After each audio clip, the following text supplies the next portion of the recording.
I'd like to ask the secretary to read if there is anybody here who needs to be sworn in again or sworn in.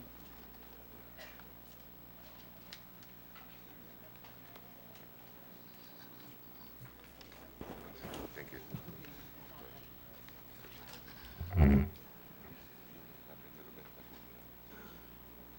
Na sworn in. Those who are here for the first time, could you please stand and raise your right hand for...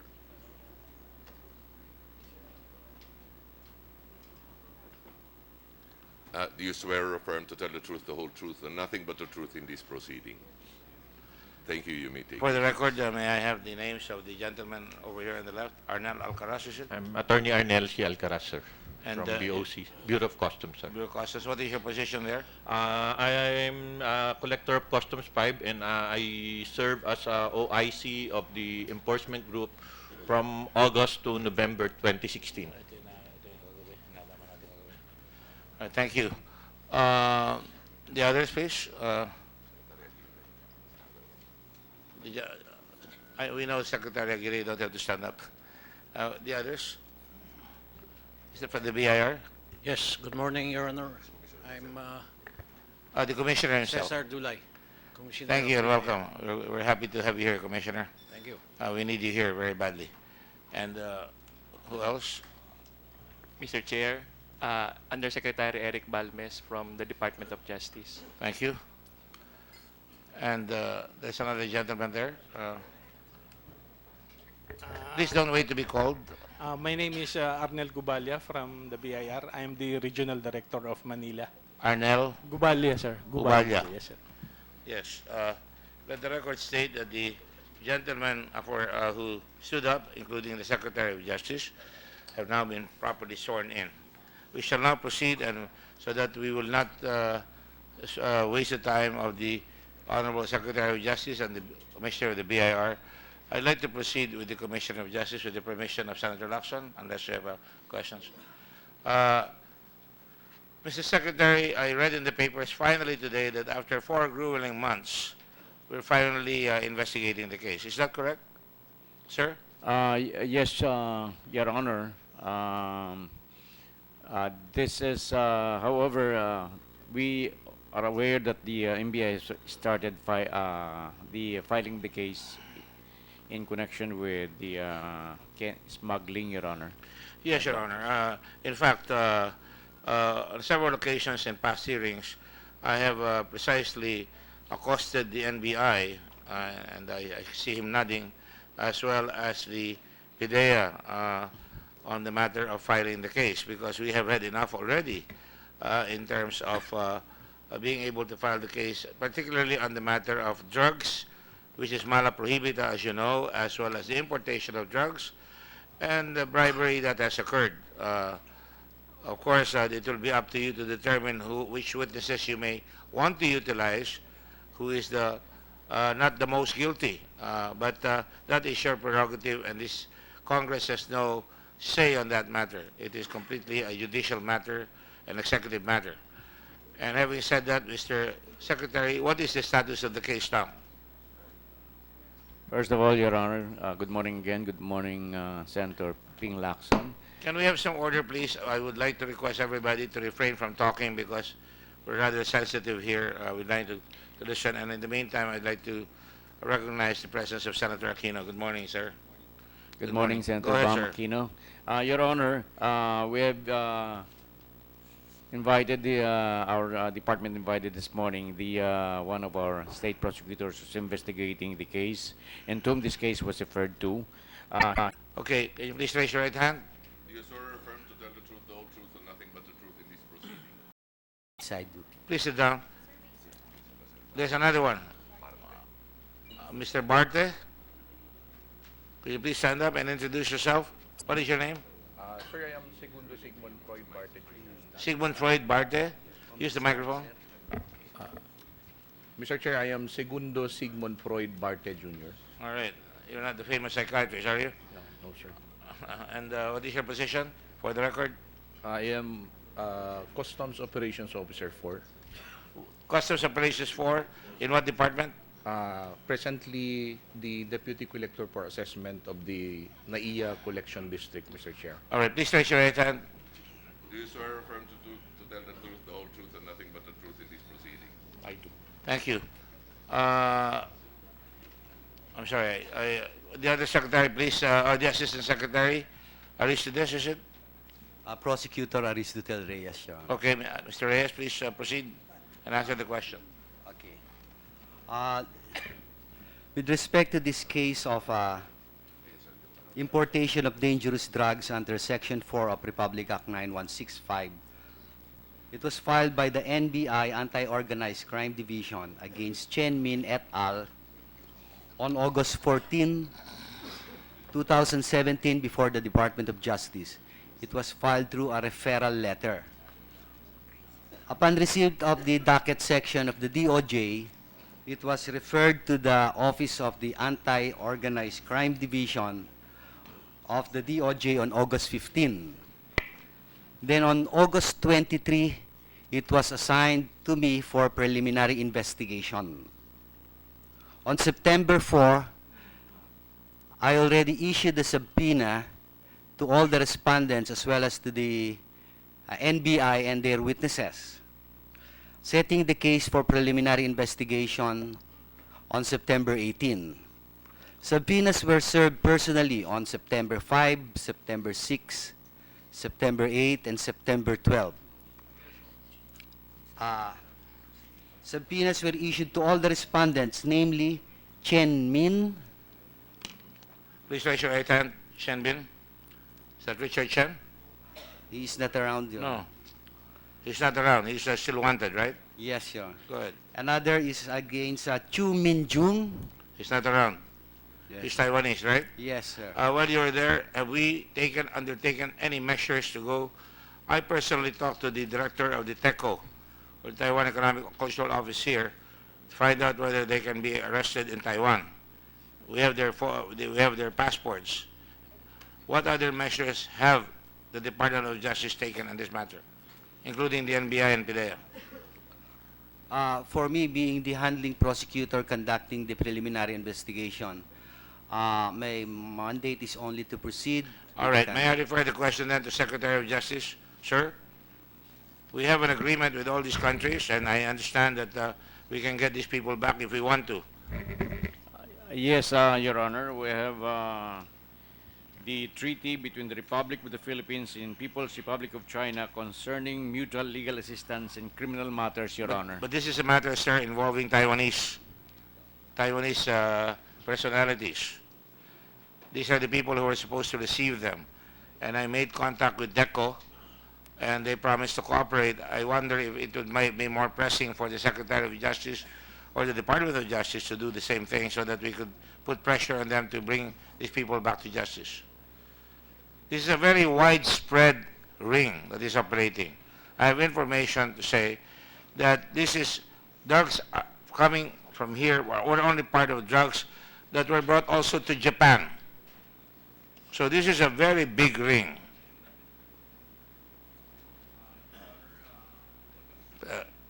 Your Honor, on the part of the Taiwanese, we have no information yet on these Taiwanese people, Your Honor.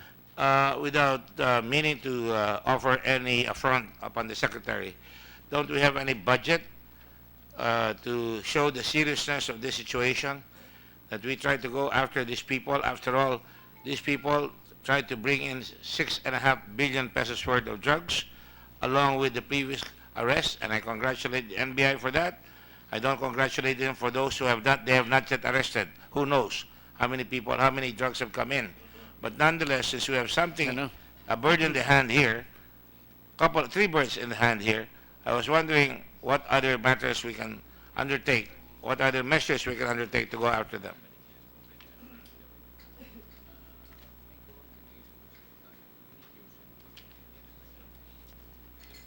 Your Honor, our NBI has some coordination with some people about this, so may we ask the Deputy Director Jundi Guzman to answer.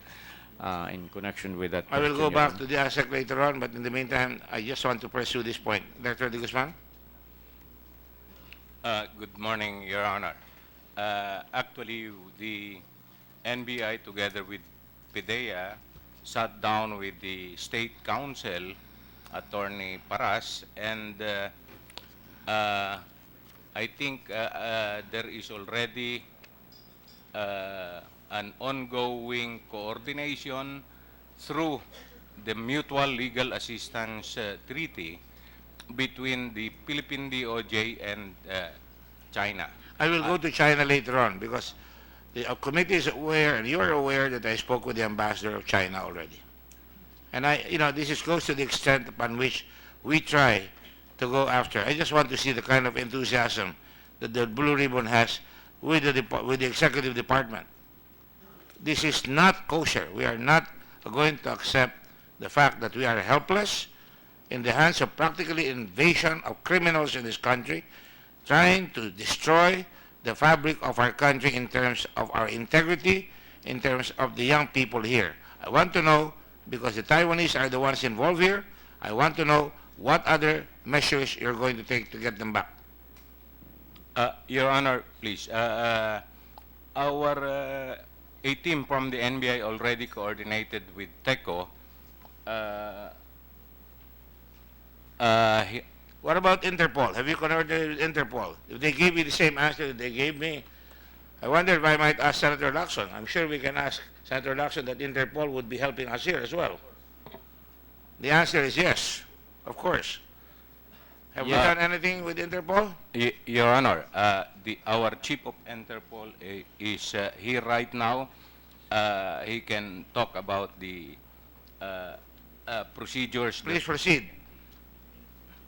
Your name, designation in the NBI, we know you, but you have to say it for the record. Morning, Mr. Chair. Good morning. My name is Ferdinand Levin. I am a Deputy Director of the NBI. I am also the Director for International Operations of the NBI. Kindly raise your right hand because you have not been sworn, Colonel David, Director David. Do you swear or affirm to tell the truth, the whole truth, and nothing but the truth in this proceeding? Yes, yes, sir. All right? Let the record Your Honor. state that you have been properly sworn. Please sit down. Thank you. Is there any other effort on your part to go to While- Interpol? While we do not have an existing mutual legal assistance treaty or extradition treaty with Taiwan, we have an arrangement, however, with TECO that with the MJIB, the Ministry of Justice and Investigation Bureau, under the Office of Attorney Enrique Chen, to extend full and close coordination insofar as the movement, insofar as the identification, insofar as later on I don't mean to cut you off. You have all those connections. What is the result? they are closely monitoring, Your Honor, but for reasons of confidentiality, they are now, this is allowed under their jurisdiction. They are now surveilling on electronic, they placed the persons under electronic surveillance, Are you Your talking Honor. about the Taiwanese here? Yes, Your Honor. Are they in Taiwan? They are in China, to my last information. I pass on that information to the Chinese ambassador. That's correct, Your Honor. But for reasons of confidentiality, Your Honor, I cannot divulge the identities of I will these accept that, persons. but I will accept an executive meeting with you and the senators present if that is possible. Yes, Your Honor, I can show you the exchange of communication between me and the Minister of Justice and Investigation Bureau, Your Honor. You may submit that for the eyes of the senators here present under pain of violating confidentiality matters. Point of clarification, Mr. Chairman. Yes, please, Senator Lacson. Since the case is still pending with the DOJ, undergoing preliminary investigation, what would be the basis, if at all, to arrest the Chinese national or the Taiwanese national, if I may ask? I am not very conversant with their bases in Taiwan, but they are closely monitoring the persons, including the conduct of electronic surveillance on these persons, Your Honors. I Kasi think kung that wala is not the pang question. kasi kung wala pang warrant of arrest dito, kasi wala pang information na na-file. And we should at least ask the Taiwan counterpart kung meron silang holdings or case filed against the said Taiwanese. If not, then futile din yung effort natin. Assuming that we are able to locate him or the Taiwanese government is able to locate him, anong gagawin nila? Can they arrest him? Baka pwede clarify natin yon. Kung meron silang case or cases filed that could warrant the arrest of the said individual. Di ba? I will do Baka that, mamaya located na, hindi naman pwedeng hulihin. I will do that, Your Honor, and clarify the positions of both But they are governments. aware, nonetheless, that They are very much aware, Your Honor. They are in drug monitoring. activities. Yes, Your Honor. They are monitoring the proceedings in the Senate and in the House as regards this matter, Your Honor. And they're also aware that we're looking for them. Very much aware, Your Honor. And this makes the investigation of the Secretary of Justice of primordial importance so that we can issue a warrant of arrest for these people. Would you agree, Mr. Assistant Secretary or Secretary of Justice? That's correct, Your Honor. As a matter of fact, we have to expedite the hearing of this case during preliminary investigation, and the latest on this could be reported, Your Honor, by Assistant State Prosecutor Aristotle Reyes. Thank you, sir. In the meantime, sir, Mr. David, you are the liaison of the NBI with Interpol. That was why you were called, not about Taiwan, because obviously we're not getting a big bite in Taiwan. What about Interpol? The Interpol, Your Honor, is now in charge of the coordination with this matter with our foreign counterparts. What are This- foreign counterparts?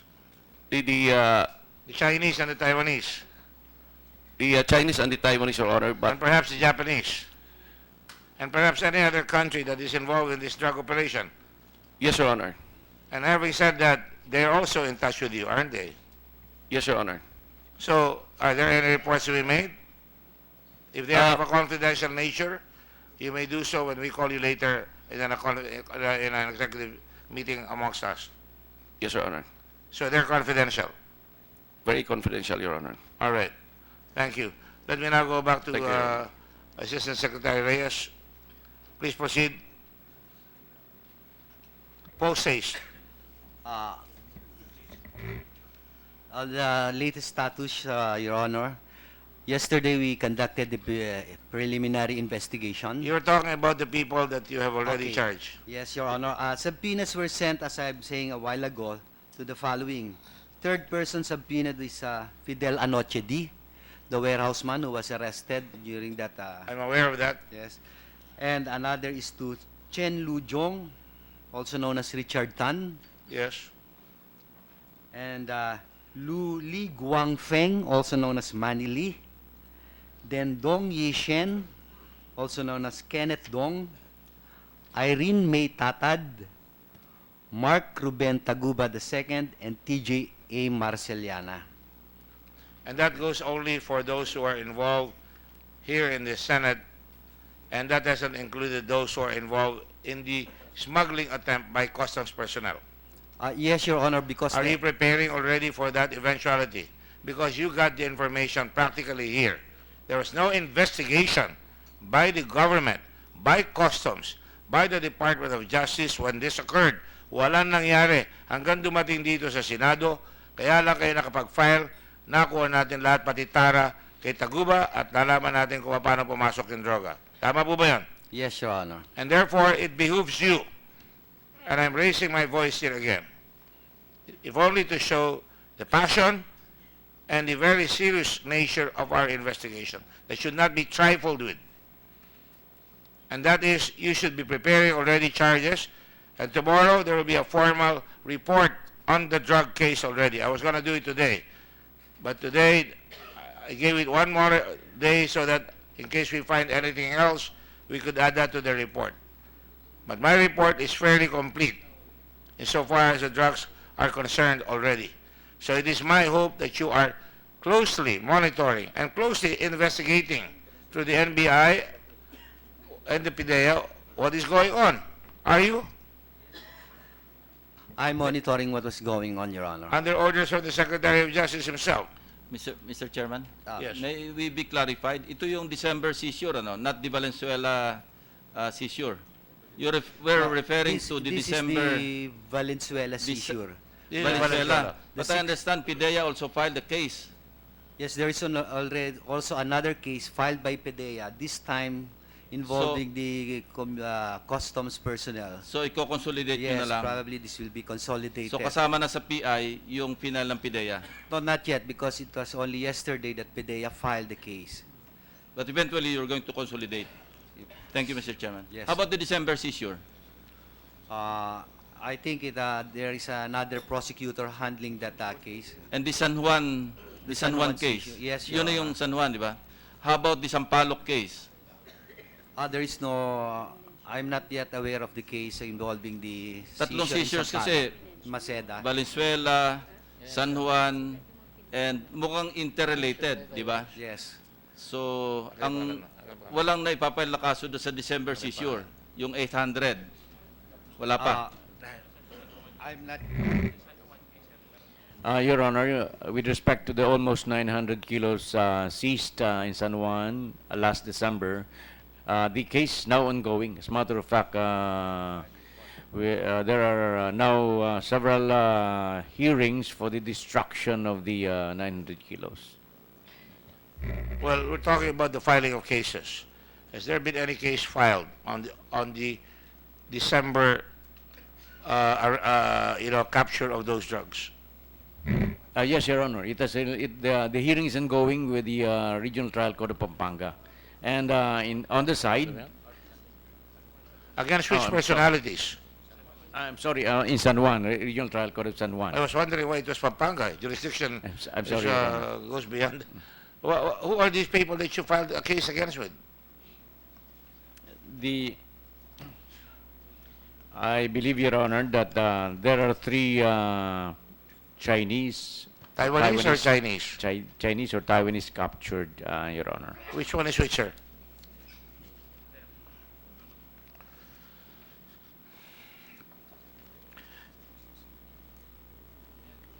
Would you please submit a report of those cases that have been filed so far and the progress of the investigation?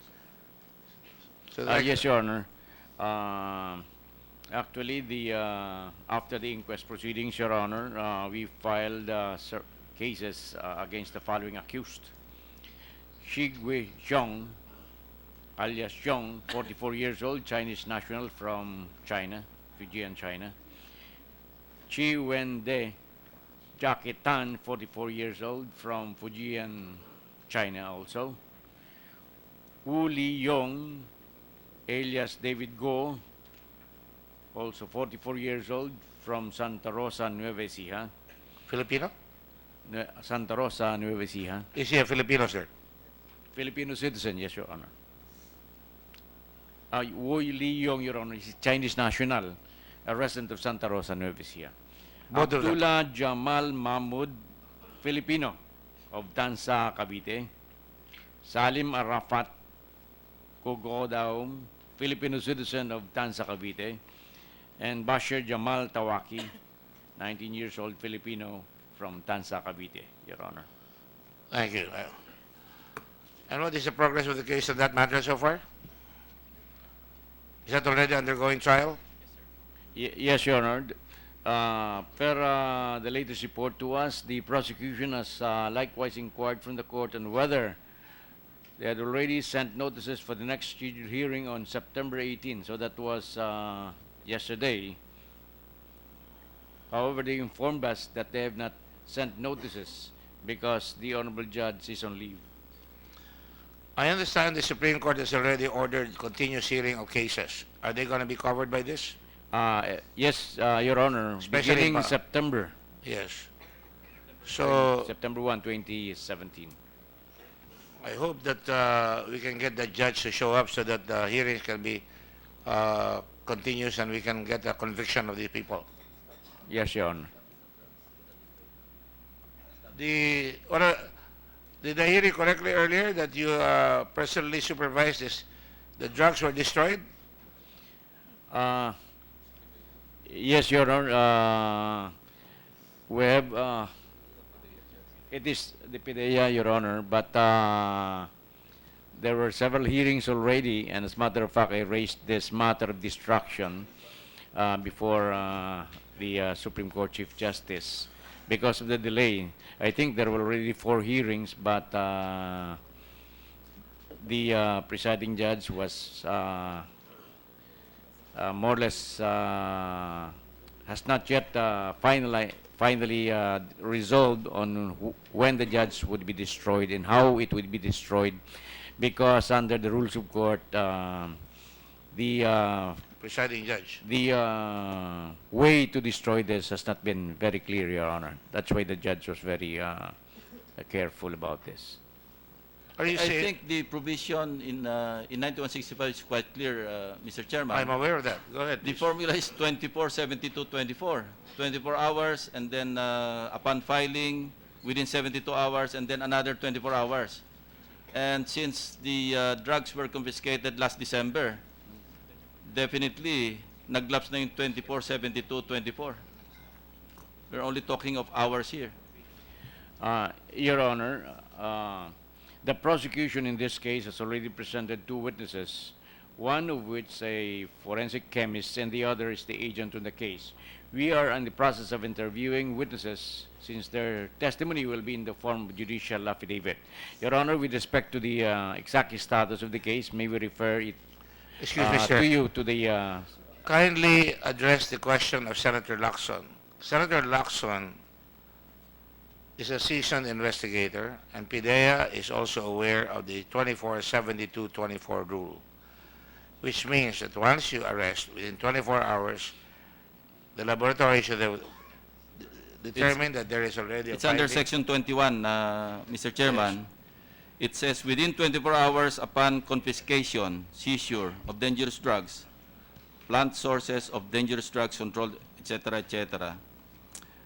The same shall be submitted to the PIDEA Forensic Laboratory for a qualitative and quantitative examination. Next paragraph, a certification of the forensic laboratory examination results, which shall be done under oath by the forensic laboratory examiner, shall be issued within 24 hours. That is my after the point receipt. exactly. Go ahead. And then, moving forward, after the filing of the criminal case, the court shall, within 72 hours, conduct an ocular inspection of the confiscated, seized, and/or surrendered dangerous drugs, plant sources, etc., etc., and through the PIDEA shall, within 24 hours thereafter, proceed with the destruction That is correct. or burning of the same in the presence of the accused or the persons from whom such items were confiscated and/or seized. So, etc. yes, Your Honor. Your Honor, for the update on the destruction process, may we refer you to Deputy Director of the NBI, Jun D. Guzman. Tuloy mo na lang, sir. Good morning, Mr. Chair. Good morning, honorable members of this committee. There is already an order of the court for the destruction of these seized drugs seized in San Juan. Actually, there are several criminal cases here, and it's just that the judge handling the case opted to have it totally turned over to PIDEA for the furtherance of their order for destruction. May I know what the name of this judge is?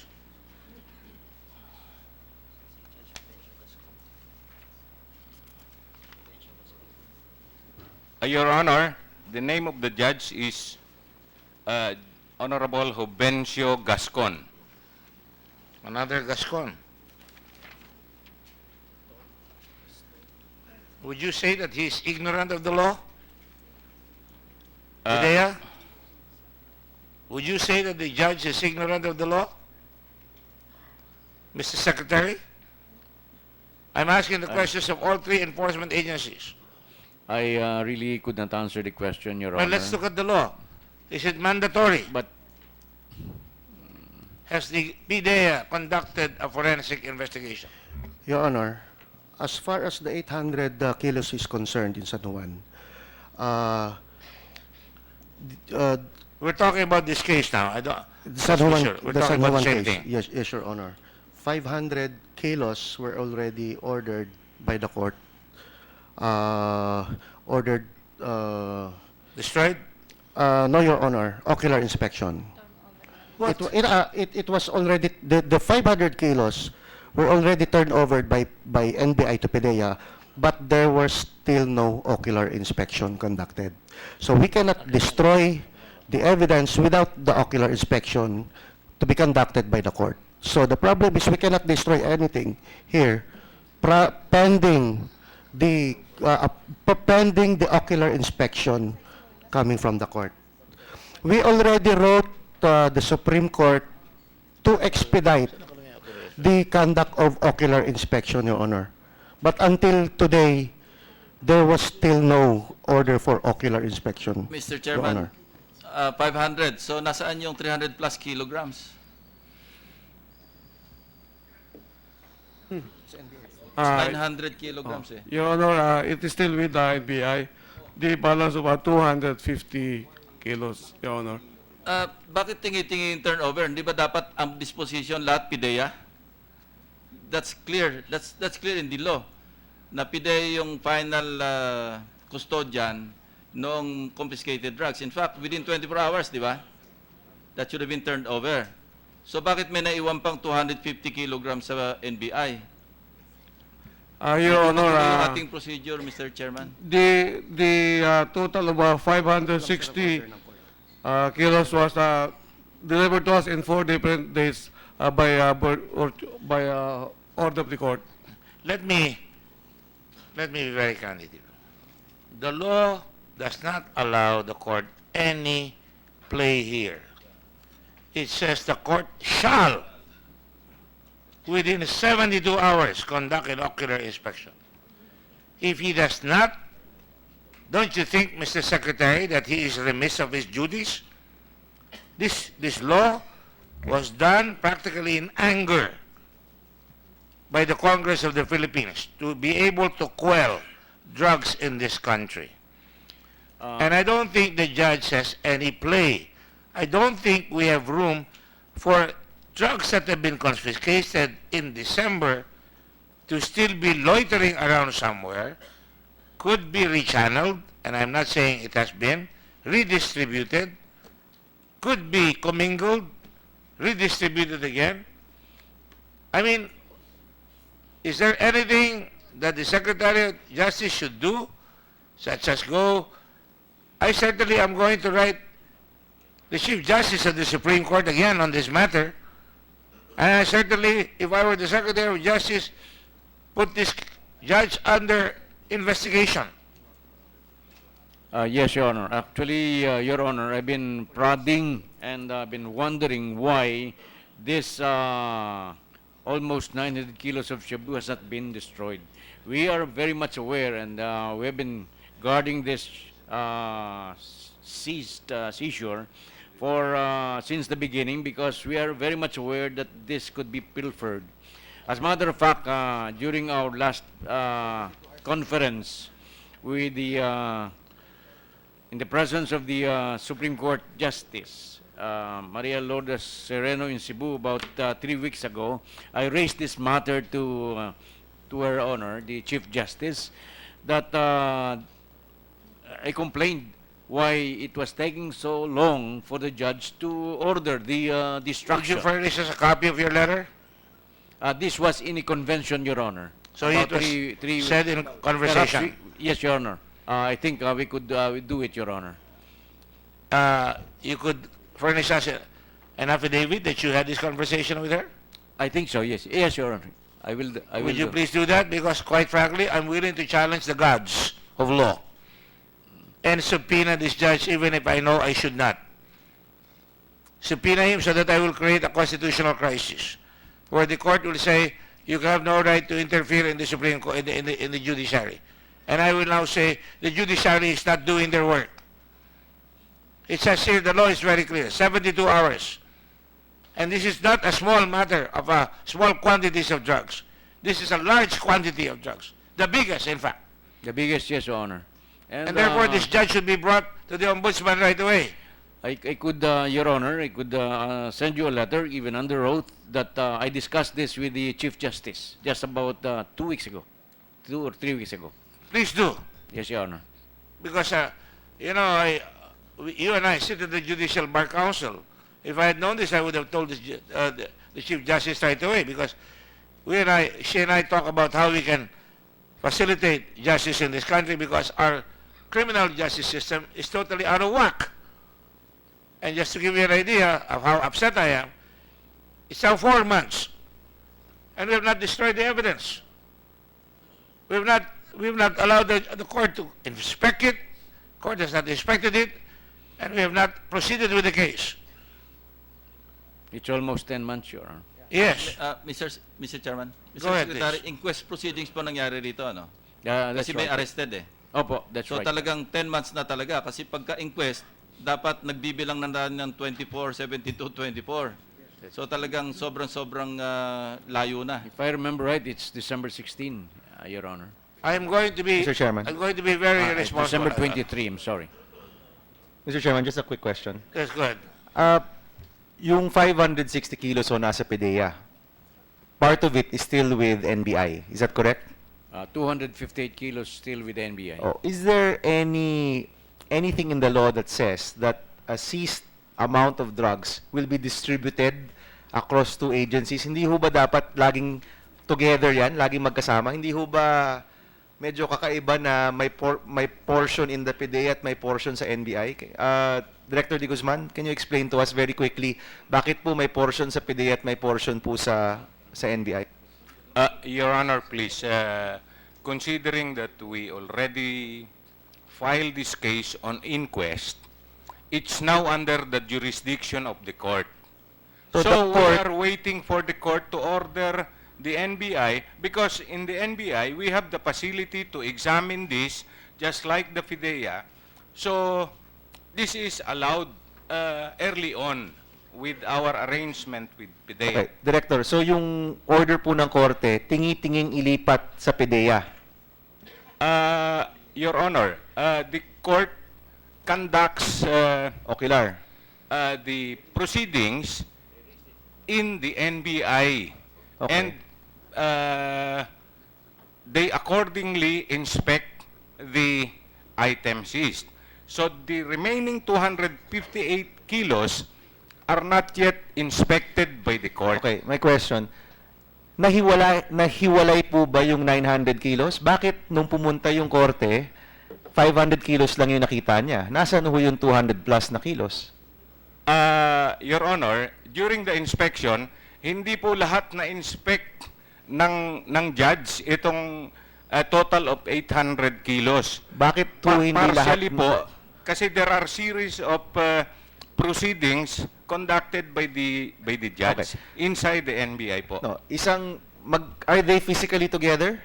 Yes, Your Honor. Never Yes, siya nahiwalay physically. Never, Your Honor, because bakit? it is intact in our forensic chemistry division. Okay. Because we want to protect the integrity of our evidence. Alright, so Director, pumunta doon yung judge, in-inspect niya, pero hindi ho judge yung pumunta. O yung judge po mismo yung I think pumunta. judge po, Okay. kasi doon din nag-conduct ng proceedings. Pumunta po yung judge, nandito sa harap niya yung 900 kilos, pero ang in-order niya ay iilan lang para mapunta sa PDEA. Bakit hindi ho sabay-sabay? Physically together naman po siya. I think, Your Honor, the reason being is the judge inspects the whole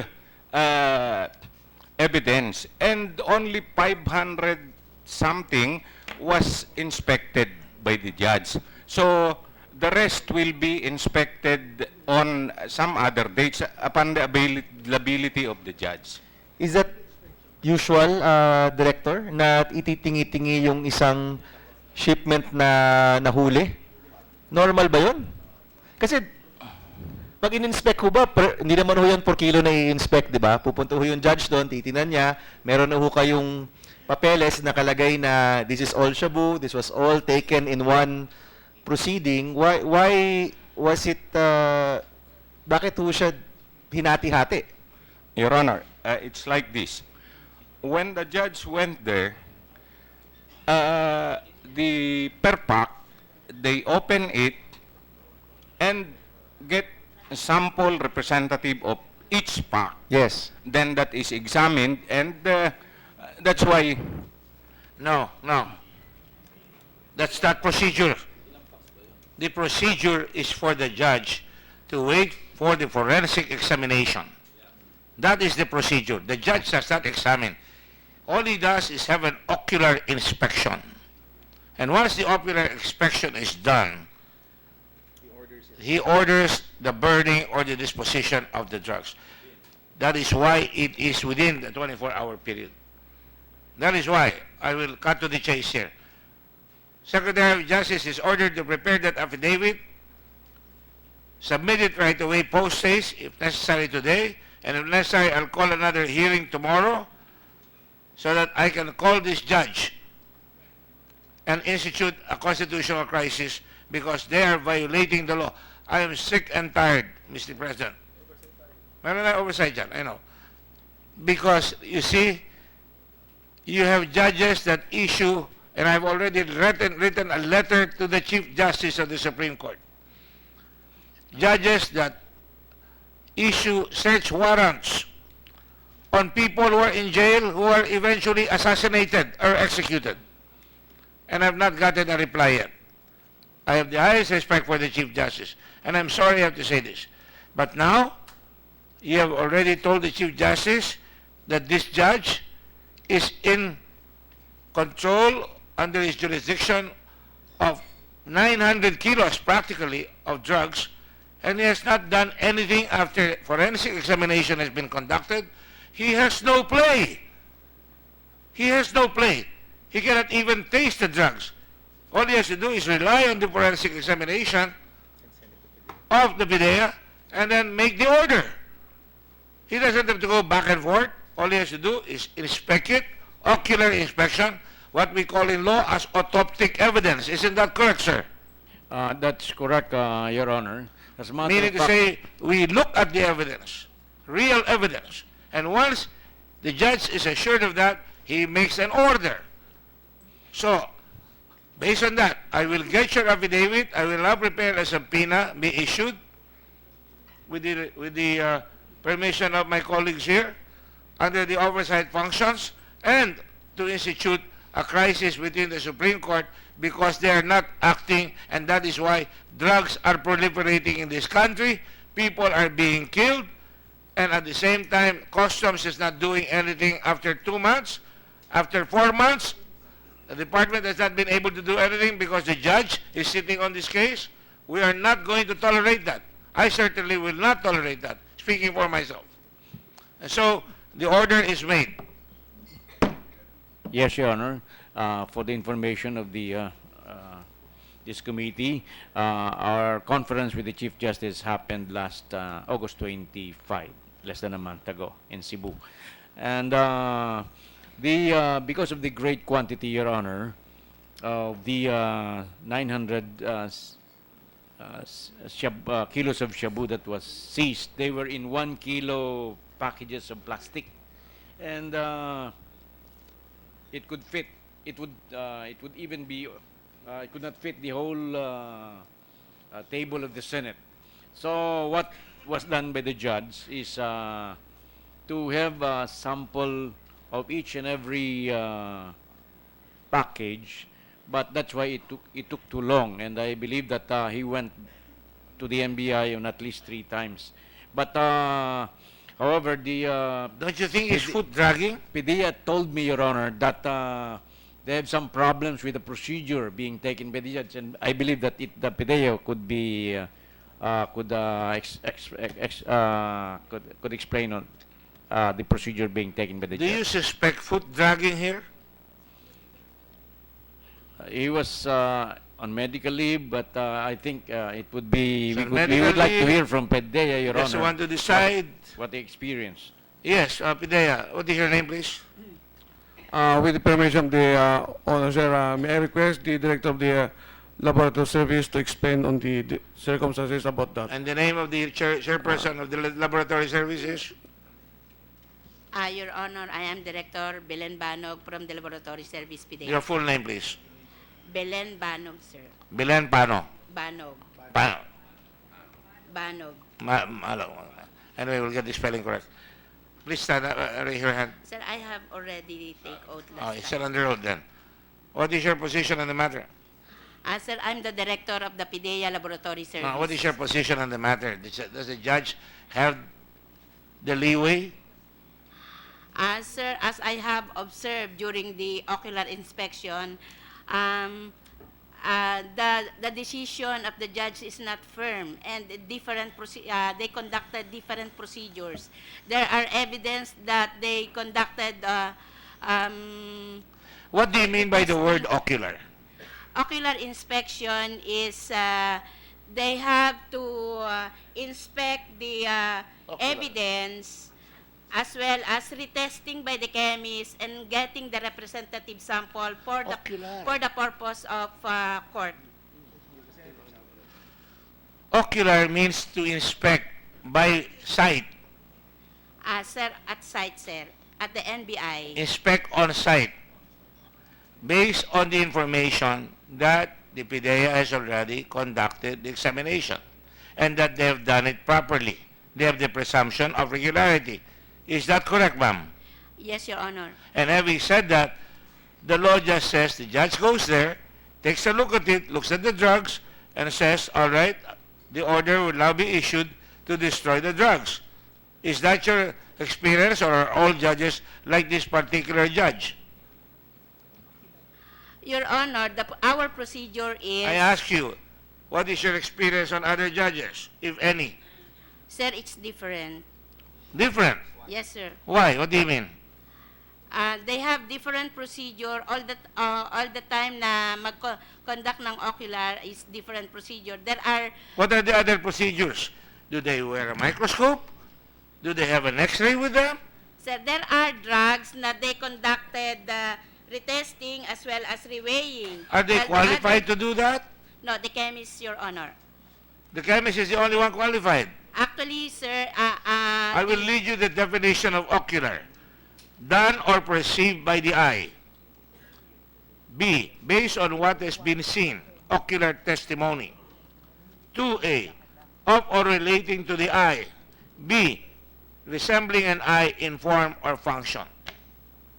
The law says, after the filing of the criminal case, the court shall within 72 hours conduct an ocular inspection of the confiscated, seized, and or surrendered dangerous drugs, plant sources of dangerous drugs, and controlled precursors and essential chemicals, including the instruments, paraphernalia, and or laboratory equipment, and to the PIDEA shall, within 24 hours thereafter, proceed with the destruction or burning of the same in the presence of the accused or the persons from whom such items are confiscated and or seized, or his representative or counsel, a representative from the media and the DOJ, civil society groups, and any elected public official. That's all the law says. Are there any internal rules or regulations that has managed to amend the purpose of the legislators? Are you aware of that, Mr. Secretary? We are not aware of that, Your Honor. So in other words, you and I agree, both being lawyers, including the NBI, including the PIDEA, including the lab expert here, that ocular means to look at the evidence, correct? That's correct, Your Honor. And that should be sufficient.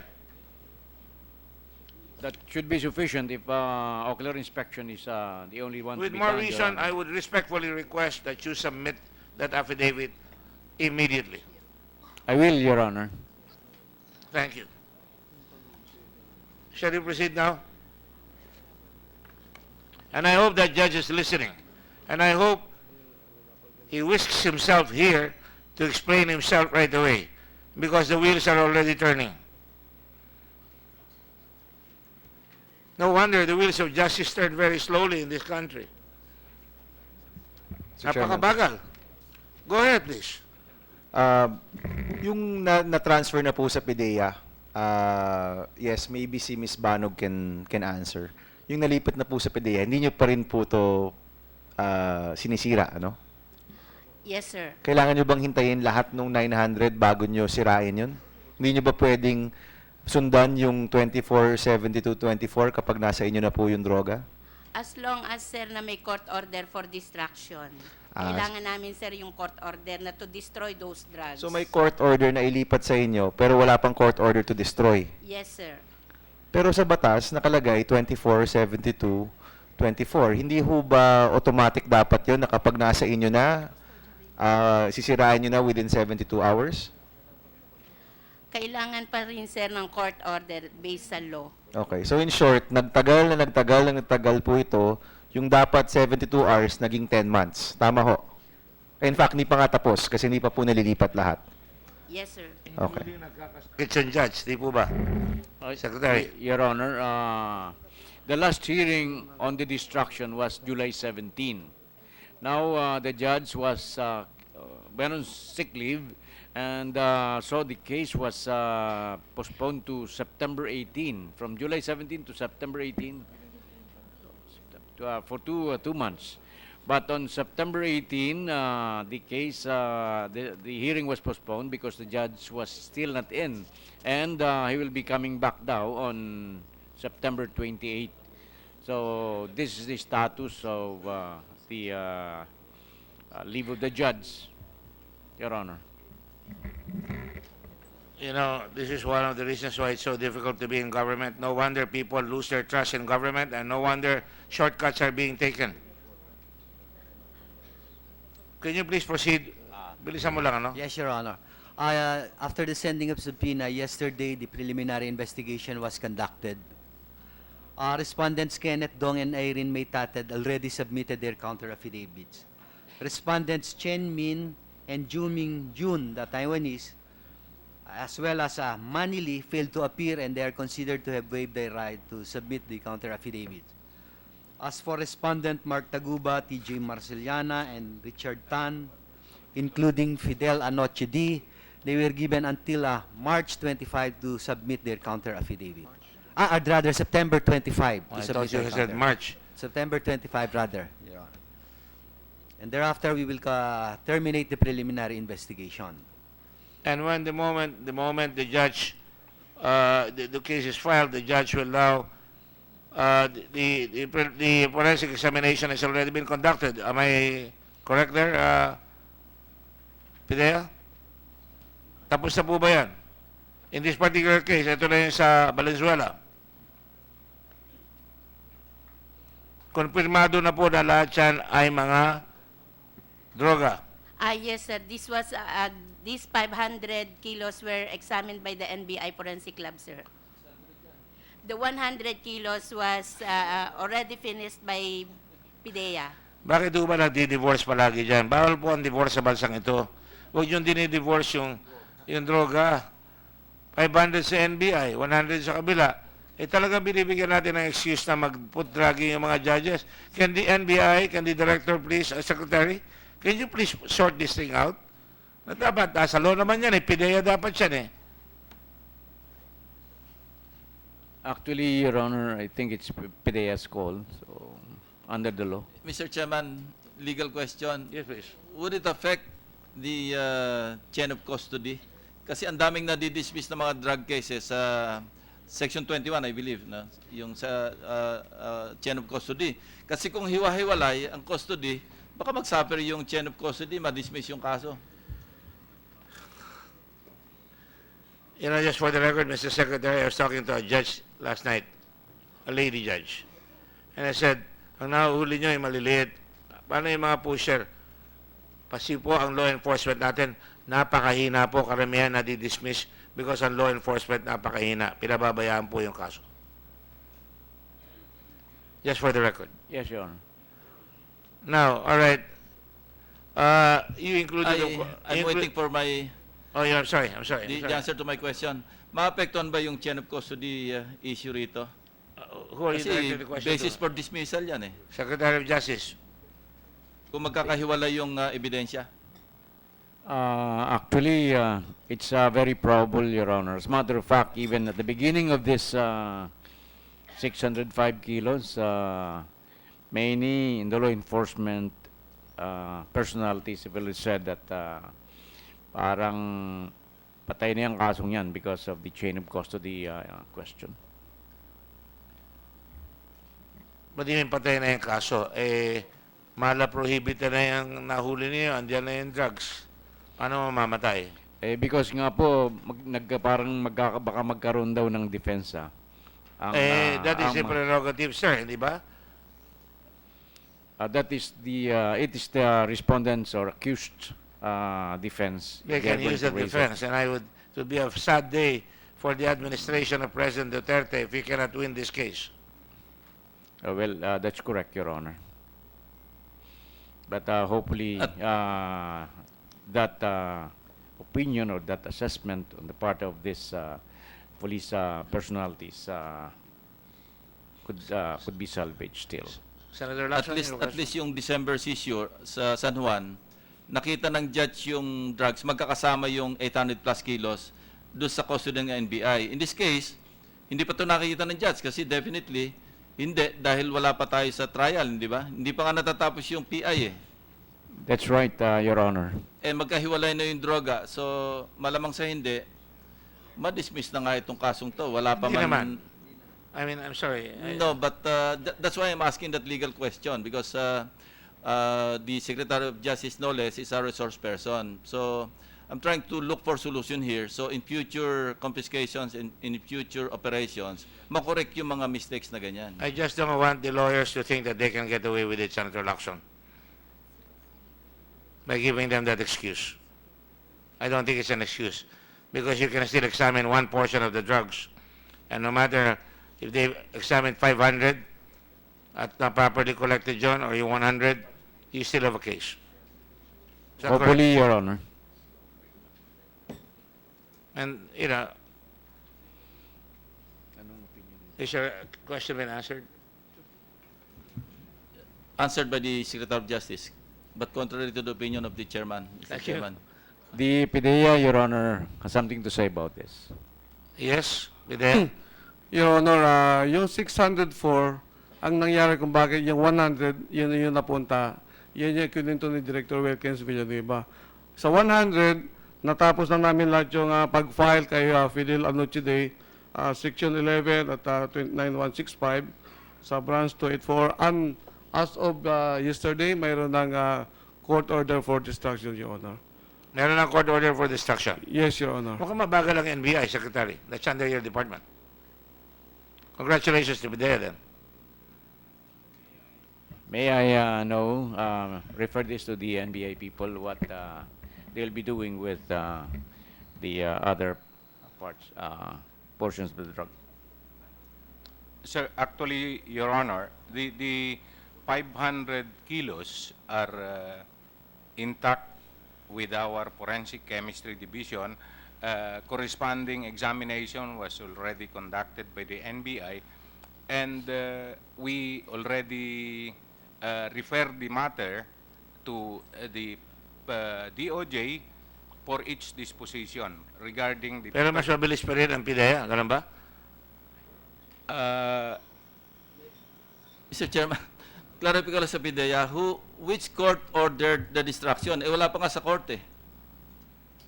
Yung Valenzuela. Nasa PI pa lang, sinong judge ang mag-order ng destruction? Hindi, pinailan na nila Branch 284, Your Honor. No, but they filed the case with the DOJ. Sinong judge ang mag-order ng destruction kung wala pa yung filed case? Let me clarify. Si Anochili nakakulong sa Valenzuela. Finailan ba ng PIDEA yan? Yes, Your Honor. Oh, so na-filean. Kaya nga, I'm aware of that. Pinailan ninyo at yung judge in-issue na nag-ocular inspection ng destruction. We should commend that judge. Yes. That's right, Your Honor. Yung court destruction, with court, na po order? May court order na.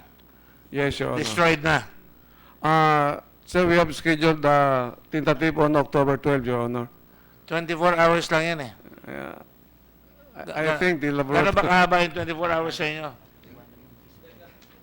Lalong magulo. Now, from law enforcement point of view, okay, isa yung nakumpiska, 604 kilograms. May napailan si Anoche D. May final ang PIDEA, kasama yung Customs, kasama yung sina Mark Taguba. May final yung NBI, kasama sina Mark Taguba, hindi kasama yung Customs. Di ba ang gulo?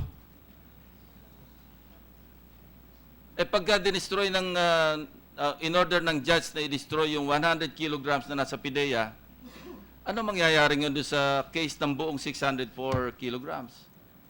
Parang medyo magulo, Mr. Chairman. Well, That- the 100 Your Honor. case, 100 gram, if I get your drift correctly, I think you still have the case of the 100 grams, right? 100 kilos. Kilos, Your Honor. 100 kilos, I'm sorry. I failed arithmetic. Alright. So may kaso doon.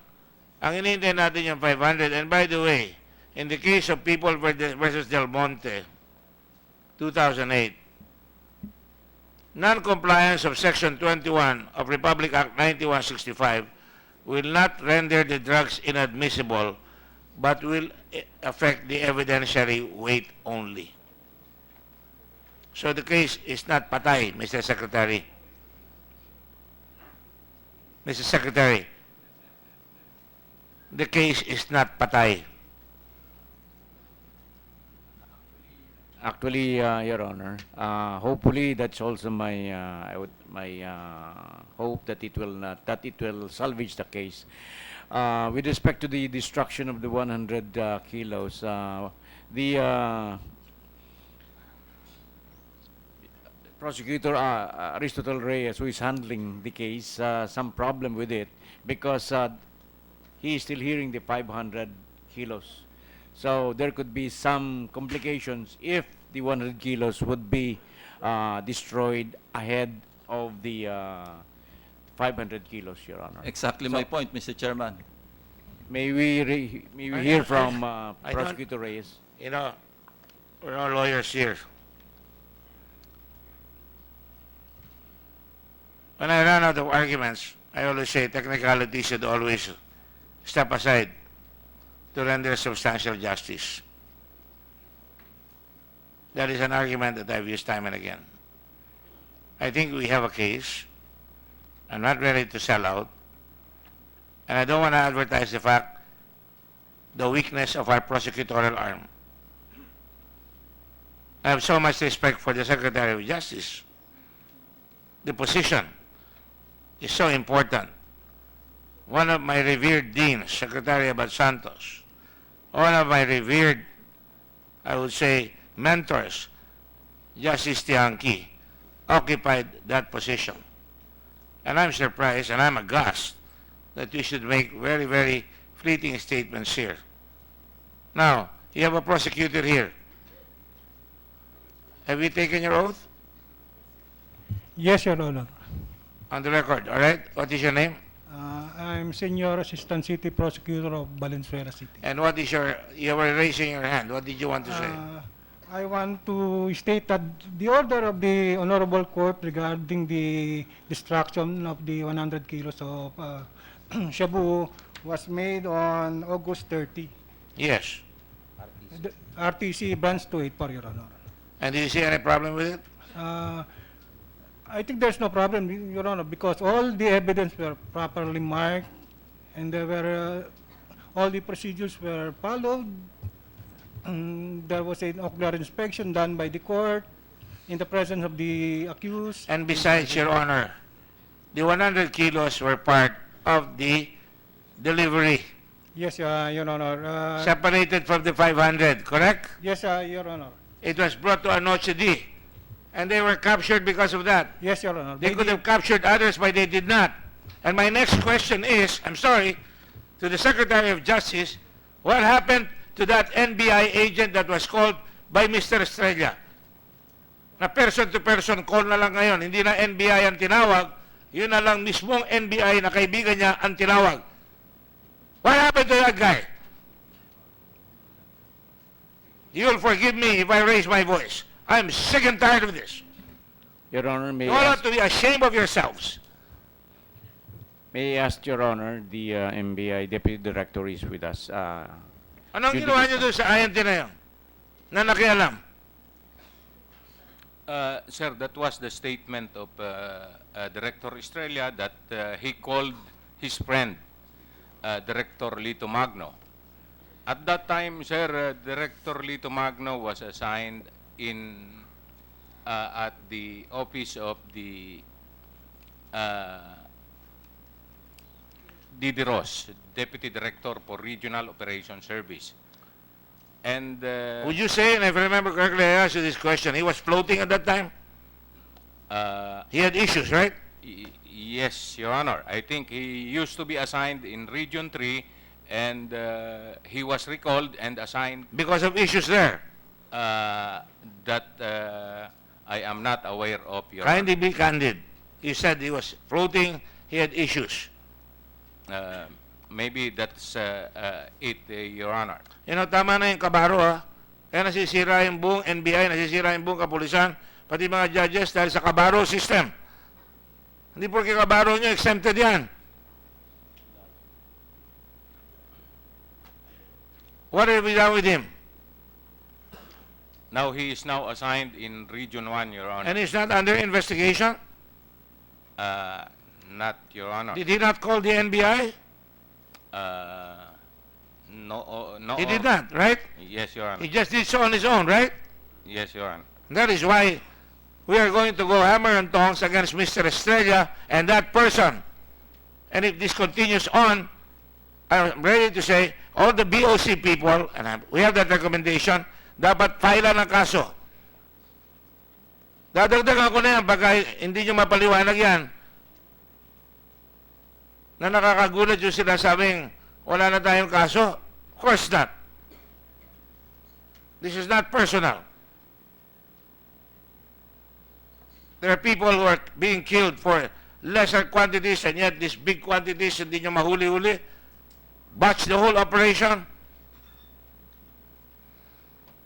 All right, I think we've heard enough on this matter and I hope, Secretary of Justice, please facilitate this already.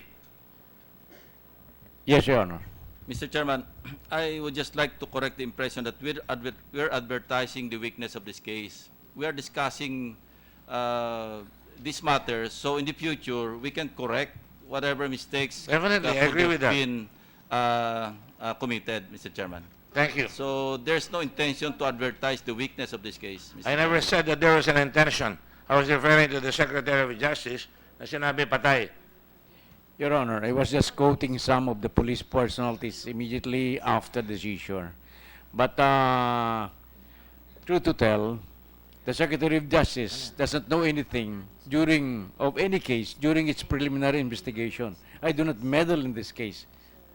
It is only after this has been appealed to my office, the office of the Secretary, and in a petition for review, that I will be poking on the details of this case. But at this stage, Your Honor, your Secretary of Justice knows nothing about the actual facts of this Thank you, case. sir.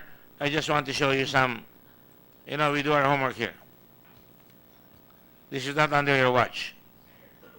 The case against the Alabang boys is not the only high-profile case dismissed by the Department of Justice. Data from the PIDEA, Legal Prosecution Service, revealed that there were 9 other cases dismissed from 2003 to 2008. The most common reasons for dismissing the cases are lack of evidence and illegal arrests. Among these are Naguilian La Union Clandestine Laboratory, date of operation July 9, 2008, date dismissed November 12, 2008. Already the biggest haul of illegal drug system in the country, the Shabu Laboratory, was raided and evidences were hoarded into 6 trucks for investigation. Evidence was found included burners, 24 LPG tanks, 52 cauldrons, 80 sacks of soda, potassium hydrate, 79 bottles of iodine crystals, 15 barrels of phosphorus, 65 boxes of ethanol and other items suspected to have been used to manufacture shabu. An estimated 180,000 kilos of shabu, or equivalent to 1 trillion pesos, can be manufactured with these materials. 4 months after the raid, the case against Police Superintendent Dionisio Borromeo, Rodolfo Damian, First Class PO1, Eusebio Tanggalin, dapat tanggalin talaga, George Cordero, Joey Abang, 5 of the 6 arrested suspects, was dismissed. In January 4, 2009, Justice Secretary Raul Gonzalez, heeding the call of President Arroyo, ordered the reinvestigation of the case. Now, I hope this is not be the case with the Secretary of Justice at present time. There are other cases. Pagsawitan Santa Cruz, Laguna, clandestine laboratory, case dismissed, January 10, 2008. Subic smuggling case, state operation, May 25, 2008. An estimated 4.62 billion worth of illegal drugs was confiscated when in transport to Subic. The kilos of shabu were sealed in carbon boxes and were labeled as computer parts. Investigations led authorities to the warehouse owned by Anthony Anton Ang, where 60 more boxes of illegal drugs were found. Subic Bay Metropolitan Authority Administrator Armand Daresa claimed that Ang tried to bribe the Presidential Anti-Smuggling Group and SBM agents with 50 million to dismiss the case. His case was dismissed 3 months later. We have a very, very sordid, very, very sad record of justice against drugs in this country. And we also have an equally indecent record of killings in this country, so that the people are up in arms against young people being killed, against many people who are being killed in jail because of judges who are stupid enough to come out and give illegal search warrants. And now this. You cannot blame this representation. We work very, very hard here, and that's not the case. That is not the problem. The problem is when the case is prepared, we must win the case. We will look very, very closely at every one of you on this matter. Let justice be done, though the heavens fall. Yes, Your Honor. Let me now go to the BIR. Under the system in the Bureau of Customs, Mr. Your Honor, and thank you for coming this morning. You will forgive my sudden outburst. It is sincerely meant. And I hope you understand. There are two layers. The Bureau of Customs collects the taxes from duties and tariff. In this particular case, they have crossed the line. They even went to drugs. Now, some of these people are here. Mr. Taguba is here. And all these people brought drugs. Whether they knew it or not, doesn't matter because it is considered mala prohibita. On the other hand, they also have other materials that were captured, and I asked the NBI already to proceed and give us the material list. I have not gotten the complete list as yet. What is the record of the BIR? And I will remind the Bureau of Customs. Is Sid La Peña here? Mr. Gambara? Good morning, Your Honor, sir. Commissioner La Peña is now in a conference in the Department of Finance, but he said he will try to catch up, sir, after. Better call it to catch up. Yes, sir. I'm missing my other committees here because of this hearing. Yes, sir. Now let me say this. Do you have, for example, what we ask you? No less than Senate President Drilon, former Senate President Drilon asked, and I asked. He asked for 1 year, I asked 5 years of all the alert orders issued. Do you have that? In my possession, sir, right now, sir, is only the time from September to 2016 to August 2017. Because the previous year, sir, it was with the ports, so we're still collating all the reports from the port, sir, so that it could be submitted to you. But we have already we'll be submitting, sir, only the September 2016 to August 2017, which was in the command center record, sir. Will the ComSec please try to secure that information, and let's wait for the others. We will get the 5 years of alert orders. Yes, sir. And their results. Yes, sir. On the other hand, the BIR, do you have a track record in the last 5 years, even before you, or for that matter, while under your term? Have you discovered whether you are in fact collecting your taxes adequately? You are supposed to be guarding one another. If they lower the taxes collected or duties collected in customs, you can actually find out the real value when they sell it through the VAT. Is that correct, sir? Good morning, Mr. Chair. Good morning, sir. Based on your request, we submitted our collection report for the past 5 years. Now, we have a procedure from the Bureau about this monitoring of importers, of brokers, and we issue authority to release imported goods. We call this the latter as ATRIG. ATRIG. ATRIG. Yes, Your Honor. ATTRIT.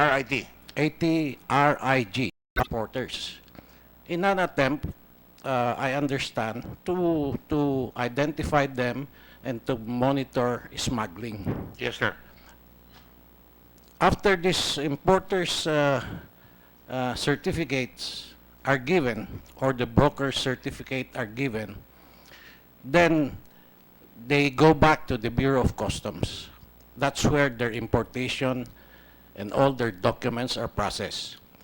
The authority to release imported goods, they come back to us because we want to make sure that we can compute the value-added tax and the excise tax, if any, on these imported goods. After we have released that, the ball is with the Bureau of Customs for collection. In fact, we don't even have a share on the collection of VAT and excise tax because these are credited to the Bureau of Customs. Now, I have with me, Your Honors, the Assistant Commissioner for Collection and the Regional Director of the BIR who has jurisdiction with the Bureau of Customs. I brought them with me, Your Honors, to give this committee an update on what we have done after we were aware, after listening for the hearings of this honorable committee with respect to the names that came out in this hearing, Your Honor. With your permission, I can ask the Regional Director of Manila to update this committee on what we have done in terms of identifying the specific persons. Yes, sir. I know that you're doing your job, but what I'd like to know is whether you find any inconsistency or you find anything distorting, that is distorted from your reports against that of Customs. Can you answer that, please?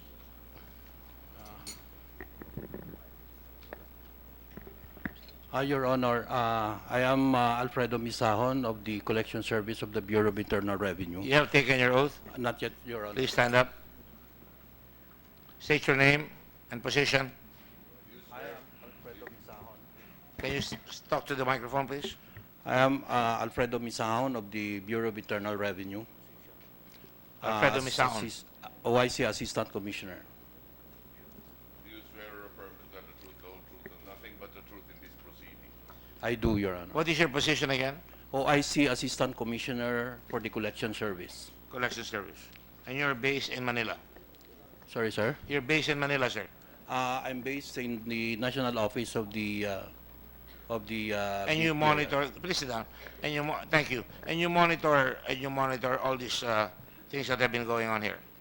As far as issuance of importer's clearance certificate, that is the work of one of my divisions, sir. But you're made aware of it, I'm sure. Sure, sir. You are made aware of it, or at least you monitor it. Yes, sir. All right, sir. Go ahead. Did you find anything inconsistent? Well, under Section 12A of the National Internal Revenue Code, the Bureau of Customs is deputized as collection agent of the Bureau of Internal Revenue for the collection of internal revenue taxes. In other words, Your Honor, the Bureau of Customs is given all the leeway to collect the taxes as having fallen under their jurisdiction, and the BIR had nothing to do with it because the collection that are supposed to be collected by them are part of the collection goal that are assigned to them by the BCC. We have been made aware of that by our commissioner very ably. My question is simple. Did you find, in your review of the performance of the BIR or the customs, that there is something discordant about it?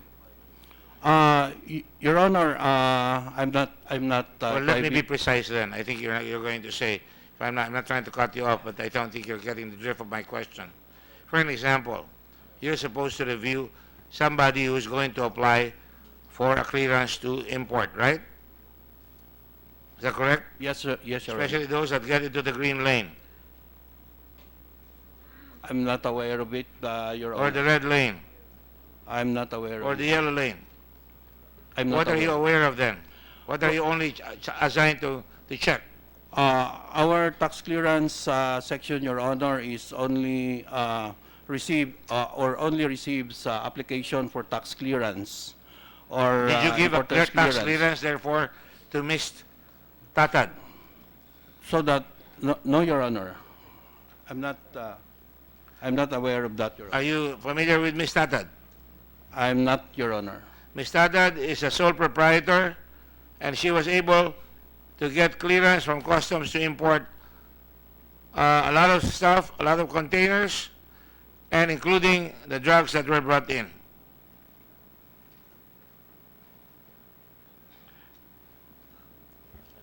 So see, as I learned, Your Honor, from one of our people, Ms. Tatad was able to secure a clearance.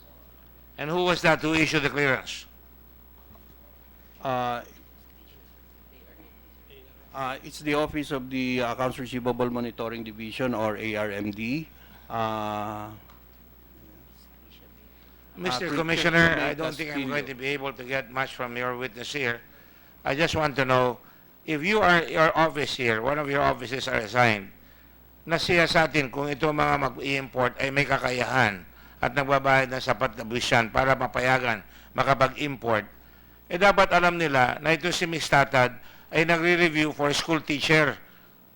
At siya ay single proprietorship na pumasok siya sa green lane na hindi siya isang korporasyon na yung pinasukan niya ay dapat ma-inspeksyon kung talagang tutusin dahil galing ang goods sa China at napakarami niyang ini-import. Tama po ba yung sinasabi ko? Well, yeah. Okay. As I mentioned earlier, Your Honor, after we got the names of those involved in this particular importation, I asked the Regional Director of Manila to immediately look into the records. With your permission, we can allow him to Sino po state. yan? Mr. Gubalya, Your Honor. Mr. I'm sorry, this has been a tough morning. Your Honor, I am Director Gubalya of Manila. Your statement just earlier regarding Ms. Tatad of EMT Trading, my answer to that is she was able to get an import clearance in the BIR, and the one who issued the clearance is from our main office. Right now in Manila, wherein I have jurisdiction over the Port of Manila, when this hearing came about, I proactively get all the names. Actually, all the players here, I have already some data against them. So I'm very aware that Ms. Tatad is just a school teacher. She was able to get a... No, she's not just a school teacher. She is a school teacher. sorry for the just... she's a school teacher. And then... Just got her license. License last year, 2016. And then her first import, according to our data, which we got from the Bureau of Customs, it arrived April 2017.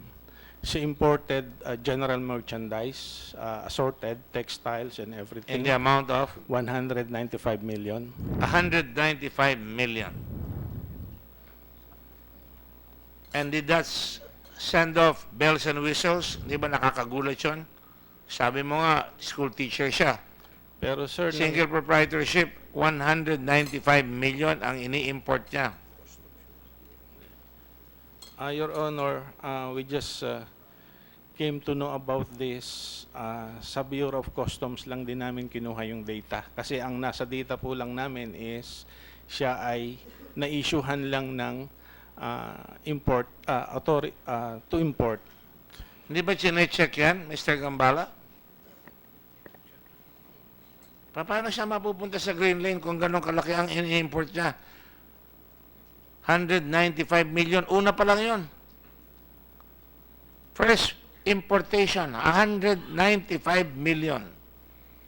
Do you have an answer, sir? Captain? Yeah, it should have been monitored, sir. By It should not have been allowed. Yes, sir. Yes, sir. Is that your answer? It should, as far as if you will evaluate her standing, sir, if she had been evaluated properly, sir, she should not it should have been raised a red flag already, sir. She should not have been allowed. Yes, sir. Certainly not in the green lane. Yes, sir. Certainly not in the yellow lane. Yes, sir. And maybe not in the red lane. In the first place, sir, she should not have been allowed to import, sir. She should not be allowed to import. Because Because of her standing, sir, as she has no capability, sir, to import big shipments, sir. right. And did she import other things, sir? Mr. Gabaya? Sir, yun lang po ang records na we have. That is for the month of May. April yun, Ay, April. April, sorry, sir. April. Then, we heard from this committee na May and June dumating na yung... So, pakitignan nyo nga lang lahat. Yes, Your Honor. At bigyan nyo kami, kung pwede this afternoon. Tatapusin ko, tapos na yung report ko eh. Yes, Mr. Chair. Eh, ito sila, TJ Hooker. I mean, TJ, sorry, that was one of my movies when I was a kid. TJ Marceliano. Ano nalaman nyo sa kanya?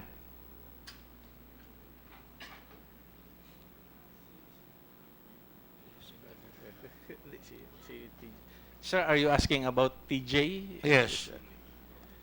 The only one. He is a professional customs broker as the BIR records is concerned. He is registered in BIR Intramuros, Ermita. And then, as custom brokerage, he applied for accreditation as broker on December 22, 2014 under BIR BCC number 20-14-12-0050, which is valid until December 22 of this year, 2017. As per our records, he has a motorcycle, 3 motorcycles, and then he was the broker of the EMT trading as per as our records is concerned. And were you aware of EMT trading? Yes, Your Honor. Can you tell me what you were aware of about EMT trading? EMT Trading is the trading company of Miss Tatad. And what do you know about the financial capability of EMT trading? Sa mga nanonood po, mahirap talaga ito, tanungan na ito. Dahil Records, yun po ang EMT Trading ang nagparating sa nagparating nitong... So alam natin, ang tawag sa kanya really is parang disposable. Ginagamit lang siya. Parang for hire ho siya. Ano may sasuggest nyo therefore ngayon sa Bureau of Customs o sa amin, mga mambabatas, na para mapigilan yung mga ganyang patakaran, para hindi makalusot sa amin yung mga, sa customs yung mga gagamitin para makapagpalusot? Your Honor, even before, we are always asking the Bureau of Customs na magkaroon po kami ng exchange of information to give us all these importation so that we can check on our records kung saan po dinadala ng mga nag-i-import itong mga goods na to. Kaya nga po, nag-issue po ng LOA si Ginoong Peldon. Binigay kay Estrella. Yung LOA po, para makita kung ano ang assessment, kung tama. Letter of, ano yan? Assessment ba yan? Letter of authority. Letter of to authority. determine whether the goods are still there, whether they find the right taxes. Is that it? Correct? Yun. Your Honor, what I'm trying to say is, hindi po namin, we cannot get any information from the Bureau of Customs. So that No, pero tinatanong ko po, kung ganun, meron kayo nakitang ganun at naglalabas yan ng ganun, hindi po ba dapat inspeksyon na rin ng BIR kung may kapasidad magbayad ng buwis sa dami ng nilabas yan? dapat kaagad inimbestigan nyo na. Saan mo kinuha yung pera mo para mag-import ka ng ganyan? Yes, Your Honor, we are gathering data or the evidence against, like the case of Ms. Tatad.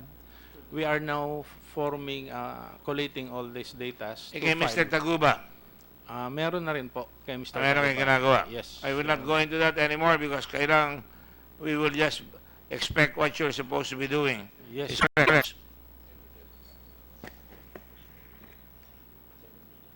Tama ba yan? No. Million.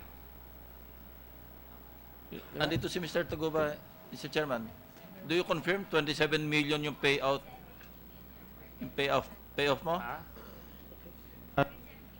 I'm sorry, 270 million times 10,000 containers. I'm sorry. Ayan, no? At yung tara mo, umaabot ng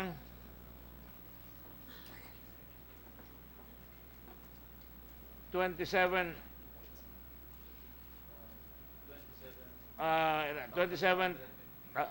ba yan? 27,200 per container. And because you have let's say 100 containers, malaki na yan. Maraming perang magpapalit-palit, di ba? Maglalabas sa bangko. Babayaran mo, tuwi-tuwi na yan. Kung 1 million containers yan, abuti ng 27.2 billion. Can you see it, sir? Mr. Commissioner? So, hindi ba tayo magtataka na saan napupunta, saan galing yung perang binabayad dyan? Precisely, Your Honor. We would like to get a closer coordination with the Bureau of Customs because we come to know about this only after the fact. For example, this importation of 60 point Well, sir, you're in the finance team. Kasama nyo si Secretary Dominguez, and happy birthday to him the other day. Yes, the other day. He's we were in the dorm together. Good man. But I would tell him, I am sure you would tell him na kailangan magkaroon kayo ng coordination. Yes. Yes, Your Honor. Because kung Absolutely. ganyan kalalaki ang pera lumalabas sa isang tao pa lamang, ang dami-daming player. Sinabi na ni Senator Lacson, ang dami-daming player. Mr. Chairman, Yes. if I may, I think there's a unit in the Bureau of Customs and siguro si Attorney Alcaraz can help me out on this. Meron yung post-audit. What's the particular name of that unit, of that outfit? Post-audit entry. Good morning, Mr. Chairman. Good morning. The unit is the post-entry audit group. Post-entry audit. Ito yung nagko-coordinate sa BIR kasi chinecheck kung yung lumabas sa customs, nagbayad ng tamang VAT at saka kung saan napunta, hindi ba? Yes, Yan, yes. That is correct, Mr. Chairman. So, with a closer coordination between the Bureau of Customs and the BIR through the post-entry audit, mahagip nyo ito yung mga importation na hindi dapat nakakapture. Correct po ba yan, Attorney? Yes, Mr. Chairman, that's correct. The BIR? Talaga naman meron ganun eh. We just Kaya nagtataka ako sa inyo, hindi siya sabi. Talaga meron ganun.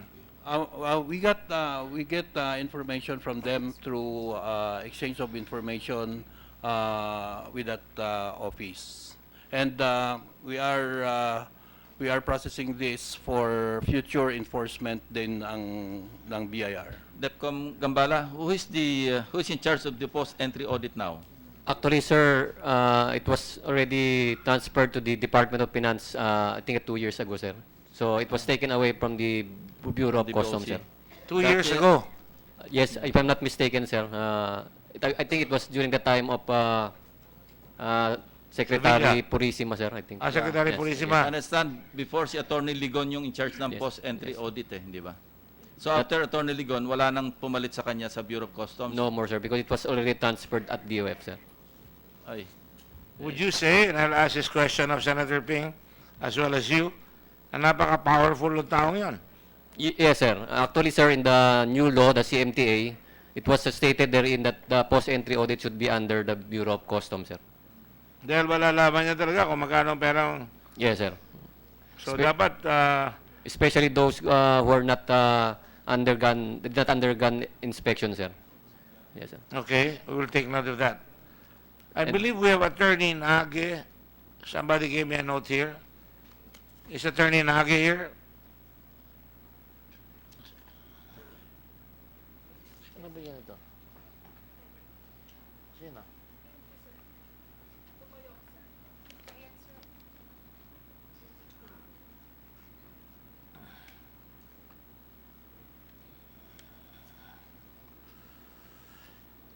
You know, I've been receiving complaints from other people, especially from the Customs Brokers Association. And I thought that somebody should come here. You are a professor of, before you speak up, you want to speak up here right now? Good morning, Mr. Chairman. We were invited even previously, Your Honor, but we never been asked questions. So, I'm sorry, that's because and- ang dami talaga ang tinatanong. Yeah. Pasensya na ho kayo. and for the information of the body, I've already took my oath last time. All right, Mr. thank you. Chairman. Attorney Nagi, you're the president of the Chamber of Customs Brokers Incorporated, and that's why we invited you. Because nga, naintindihan niyo yung procedures na nangyari. Ano masasabi niyo sa nangyari dito? Your Honor, for the information of the of this committee and the chairman, Excuse me, where do you teach? Anong saan ka tuturo? no, Your Honor, as a background, I'm the president of the Chamber of Customs Brokers Incorporated. The Chamber of Customs Brokers Incorporated is the accredited professional organization of customs brokers. So, Your Honor, all licensed customs brokers automatically, if you are given a license by the Professional Regulation Commission, you are a member of the Professional Regulation Commission. So, I myself, being a customs broker, I am a member. And now, our association, I am the president. So, regarding the matter, Your Honor, this is not really the doing of the legitimate customs brokers. As I've said, as we related before, although one of the parties involved is our member, Mr. TJ Marceliana, but the one doing all of these things are not really customs brokers, but all only capitalists, Players. fixers, as what they said, Your Honor. And you know that this has been happening widespread, flagrantly. We cannot deny that, Your Honor, because that's been part of the system of the Bureau of Customs. That's why For there is how many years? Many years. many years already, Your Honor. Many. Yes. I'm trying to Yeah. just solve the problem. That's why we're trying to solve it. Go ahead. That's why, Your Honor, we would like to take this opportunity to really ask the Bureau of Customs to deal directly and only to the professional customs brokers, because we are the ones given by the law, by Republic Act 9280, to transact business, professional business But they with did. the Bureau of Customs. TJ Masiliana is one of your brokers. Exactly, Your Honor, but the one behind it is not. And how is Customs supposed to find out? Can you tell us? Your Honor, you know, that's been in the system. Anybody, any Tom, Dick, and Harry can I'm a dick. transact. I'm not involved in Customs. Yes, of course, Your Honor. Anybody, can deal with the Bureau of Customs, but the main or the principal requirement or the prior requirement is that there must be a licensed customs brokers filing or lodging an entry. So the moment there is already a customs broker who lodges an entry, then that's it. Anybody can talk to customs. Anybody can coordinate the clearance, the release. Not necessarily only the licensed customs brokers. But the requirement is that in order for you to lodge an entry or file or register an entry to release, to facilitate the legal release of the shipment, you need a licensed customs broker. That's why one of our members, Mr. TJ Marceliana, was in the system. I'm aware that you're licensed and that's needed if that is the case, how can we stop these fixers from proliferating? Mr. Chairman, I have Yes. an offered solution. Wilkins, mag-issue kayo ng ID na kasi laki ng dibdib, license, customs broker. All others should not be allowed to enter the customs premises. Yeah, I was about to say that. By the way, attorney, that was my Lalagyan mo bill. ng target. Yung customs broker, di ba? That was my bill. Yes, sir. Yeah, thank you, Your Honor. Yes, Senator Lacson Commercial lang was yun, one of Mr. the Chairman. authors of the Commercial bill. is valid. Walang bayad. Go ahead. So, yes, I think the Bureau of Customs just strictly implement it that only license or customs broker should deal directly with them and Would it only... be possible to have uniforms for legitimate customs brokers and nobody should be allowed there? An aircraft carrier, they have color-coded uniforms. People handling firearms or, bombs, I think they're colored purple, if I'm not mistaken. Tama ba yan? Yes, sir. I adhere to that suggestion, sir, we should have a stricter rules in terms of people entering the So, hindi customs makakapasok premises. kung may Yes. mga uniforme. Kung broker ka, ang uniforme mo, kulay blue ba? For 1,000 pesos? Or kulay dilaw for 500? ID. Malaking ID na i-issue nyo lang sa licensed customs brokers. All others should not be allowed to enter the customs premises. I'm I trying. think that's a sound solution. Di Yes, ba? sir. So, Pero paano yung iba? Sabihin nila, we have the right to go in there. I'm a lawyer. hanggang gate lang sila. Yes, sir, but I think that I have a the- solution eh. Yes, sir.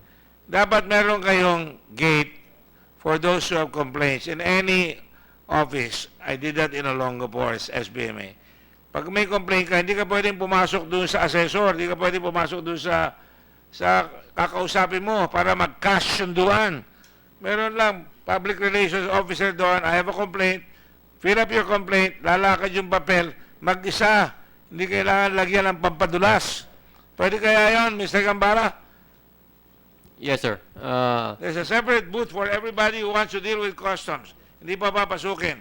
Kung papasok yun, dapat nakalag, malaking tag para makapasok, para at malalaman kung sinong pinuntahan yan. Okay sa iyon, Freddy? Attorney Nage? Yes, Your Honor. The suggestion of the chair a while ago that maybe customs brokers or all our customs representatives, because, Your Honor, we have customs representatives or customs brokers representatives who are facilitating from one or clearing or doing all the administrative or step-by-step procedure from one customs officer to another. Trying to facilitate this, which I'd like to listen to the So how can you minimize or even eliminate human intervention? Baka pwedeng para sa Singapore, di ba? Wala na. Babayad ka nila sa bangko, pwedeng online nga lahat eh. Your Honor, that is correct. I think that is timely because we have now the Customs Modernization Tariff Act. I think that is the objective, sir, to really computerize, automate everything. No more All face-to-face. transactions are computerized. Yes, From Your Honor. enlargement all the way hanggang sa release. Of course, Yes, Your physical Honor. na yon. Pero lahat ng walang intervention ng ang human beings do sa transaction phase, di ba? Ang human intervention na lang, yung pagka yung driver na lang ng lorry, di ba? Yung i-clear na lang po. Hindi pa rin ng 200 pesos sa gate yun. No.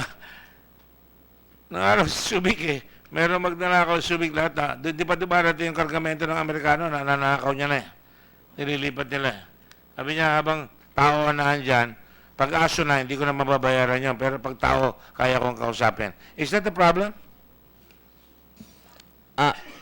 Yes, it has been proven in the past, Your Honor, that because of face-to-face or human intervention, doon na po nangyayari yung kalokohan. So, the objective really of the automation or the Customs Modernization and Tariff Act is to eliminate all of this manual processing, or face-to-face transaction.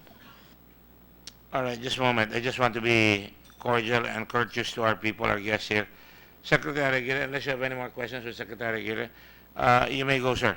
And thank you for coming. I appreciate it. Thank you very much, Kindly Mr. Chair. submit. Thank you very much, Senator Ping. Kindly submit po yung affidavit ninyo, kung maaari this afternoon. Gagawin po agad pag dating ko sa office. Maraming salamat po. Thank And, you po. Commissioner, thank you very much for coming. I don't have any more questions.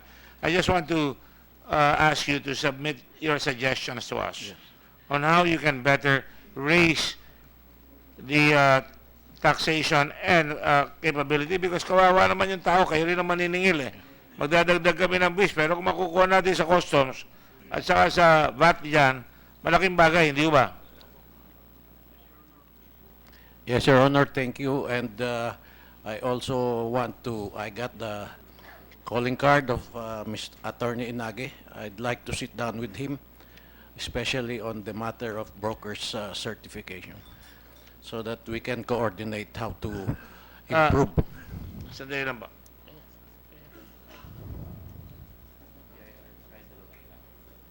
I will send somebody, a representative here, and give him my card. I may have other pang resource questioning lang sa inyo later on. I'll let you go already para di na kayo maabala. Ano po? Yes, Your Honor, thank you. Papakuha ko lang ko yung telepono nyo para matawagan ko kayo kung sakasakali. Bibigay ko rin yung number ko. Certainly, Sa mga kasama Your niyo. Honor. Opo. Thank you for coming. I just need to confirm that eh. Kasi we know that there is an office in Customs na tinatapatan ng BIR yan. Para malaman natin kung ano nangyayari. Ano po? Thank you, Your Honor. We'll come out with our position. Thank you po.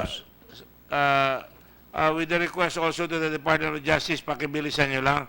And please submit also a way upon which you can stop these judges from delaying the case.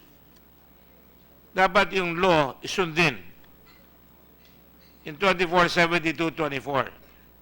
Yes, Your Honor. And then that can be the basis of a letter by the Blue Ribbon Committee to the Chief Justice. Yes, Your Honor. Okay.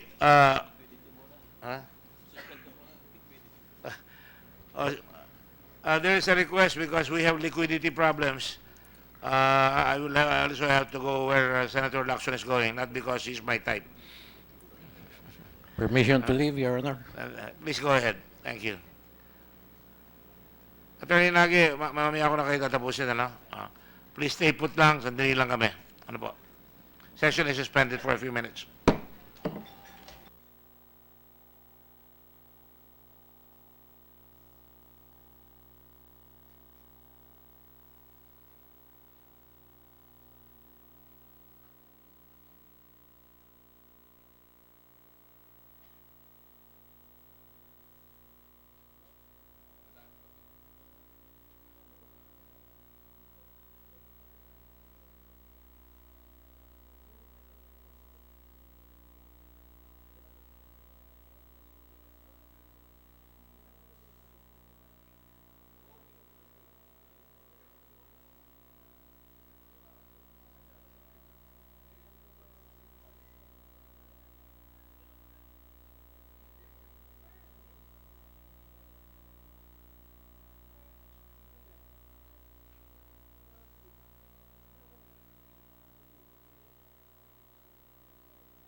Session is resumed.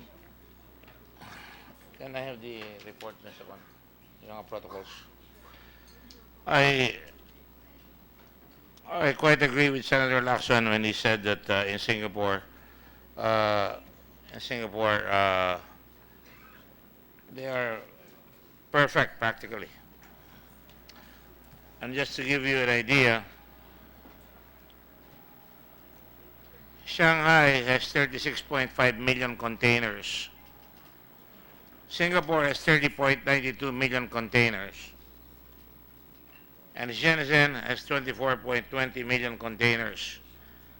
If you go down the line, the Philippines has only 4 point, ano sabi yan? Number 35, 4.23 million containers a year. And this is 2015. And yet, hindi ganun kasama ang customs na ibang bansa. Tayo talaga ang pinakagrabe. And I'm laying the predicate now. I cannot tell you everything that I talked about with the ambassador of China. I can, however, tell you that I was embarrassed. And I will tell this to the customs people. Because sabi niya, we cooperate. I'm sorry, Dr. De Guzman, you and Dr. Villanueva said that hindi kayo masyado nakakapag-cooperate. But I was given enough evidence that shows there's a lot of cooperation. And sila ang tinanong niya sa akin na medyo nagimbal ako. Ang sabi niya, paano nakalusot sa green lane? So,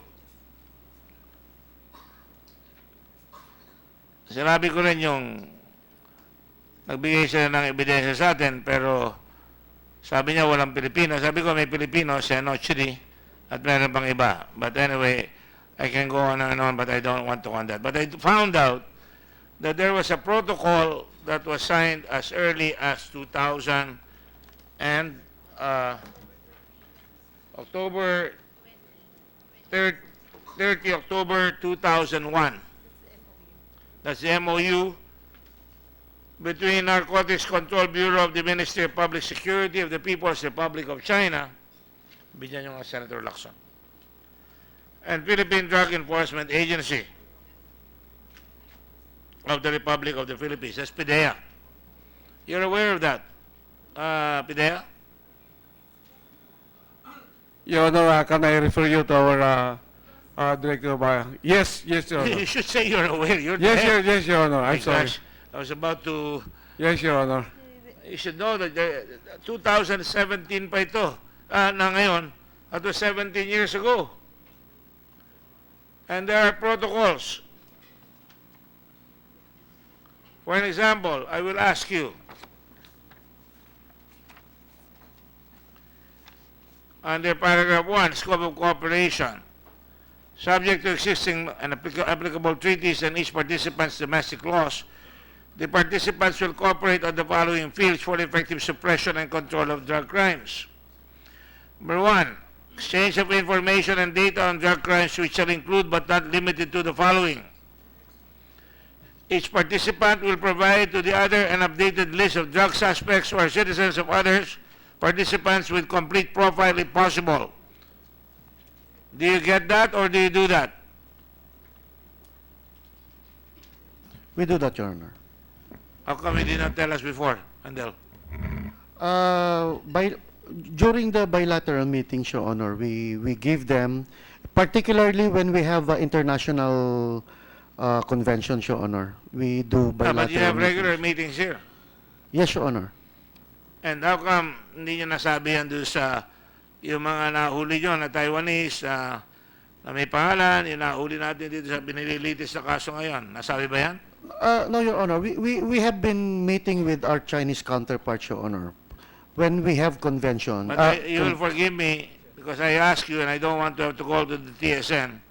Anong participation, anong cooperation binibigay sa inyo? Sabi nyo, hindi kayo pinapansin. Yan rin ang sinabi sa akin nung Undersecretary of Justice, hindi sila masyadong pinapansin. Baka ako, hindi kayo pinapansin dahil nung araw, and I will notice this, araw, nagkagalit ang gobyerno ng Pilipinas at ang China. Your Honor, we do communicate with our counterpart, but they don't give us the official answer.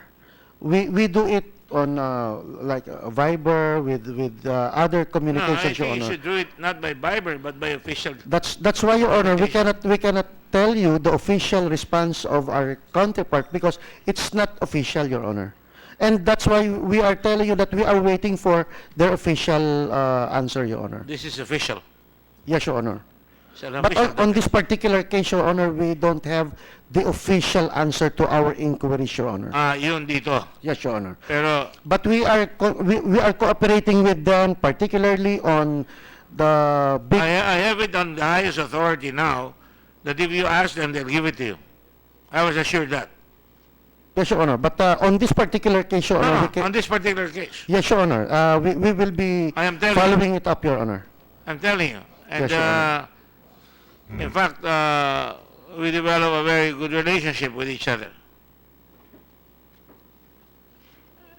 B, each participant will provide to the other the profile or status of any arrested drug personality who is a citizen of the other participant for the purpose of conducting further investigation in the latter's country. I think you should take advantage of this. Don't you think so? Yes, Your Honor. Are you speaking as director now, or Yes, Your Honor. I think you better speak director because you're the one in charge. I think the gentleman beside you is about to go to the Bureau of Customs. You're right. What was that? I agree with what you have said, Your Honor. Thank you. Try to speak well so I can understand you. Thank you. Cooperation in drug investigations. We do, Your Honor. Assistance in repatriation of drug criminals. None so far, Your Honor. Well, maybe you're not paying attention to this. This is an institution that you built with the Chinese. And you can always refer to this. You have a legal department, don't you? You can prepare a letter consistent with the Memorandum of Understanding and the protocols that we agreed with, signed between Mr. La Peña and Mr. Huming Lang, Director General. You can now get it. Meron ka na, Ping? Yes, Your Honor.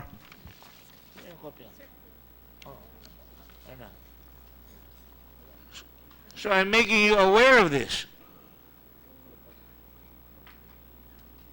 Yes, Your Honor.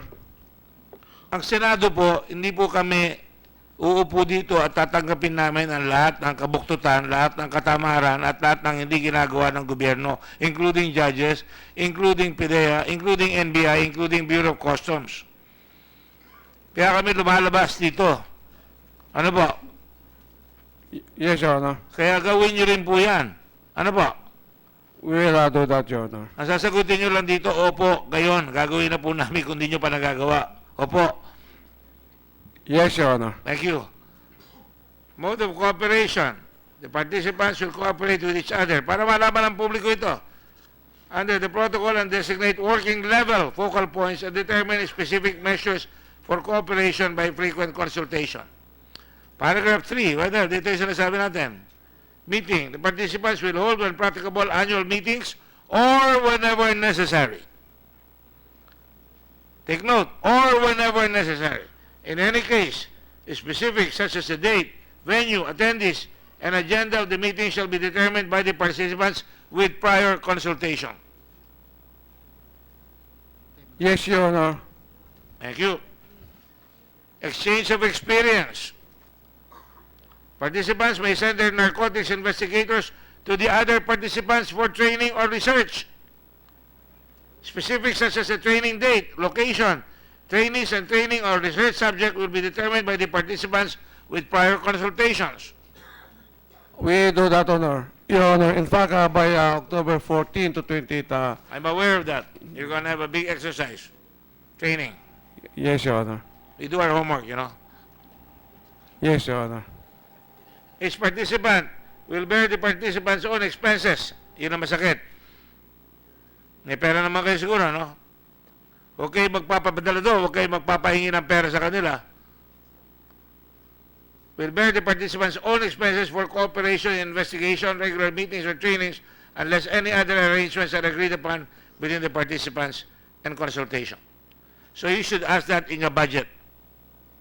Nagbabudget tayo, humingi kayo ng pera para kaya nating harapin na hindi tayo makikiusap, na hindi natin tatawagin si Kabise.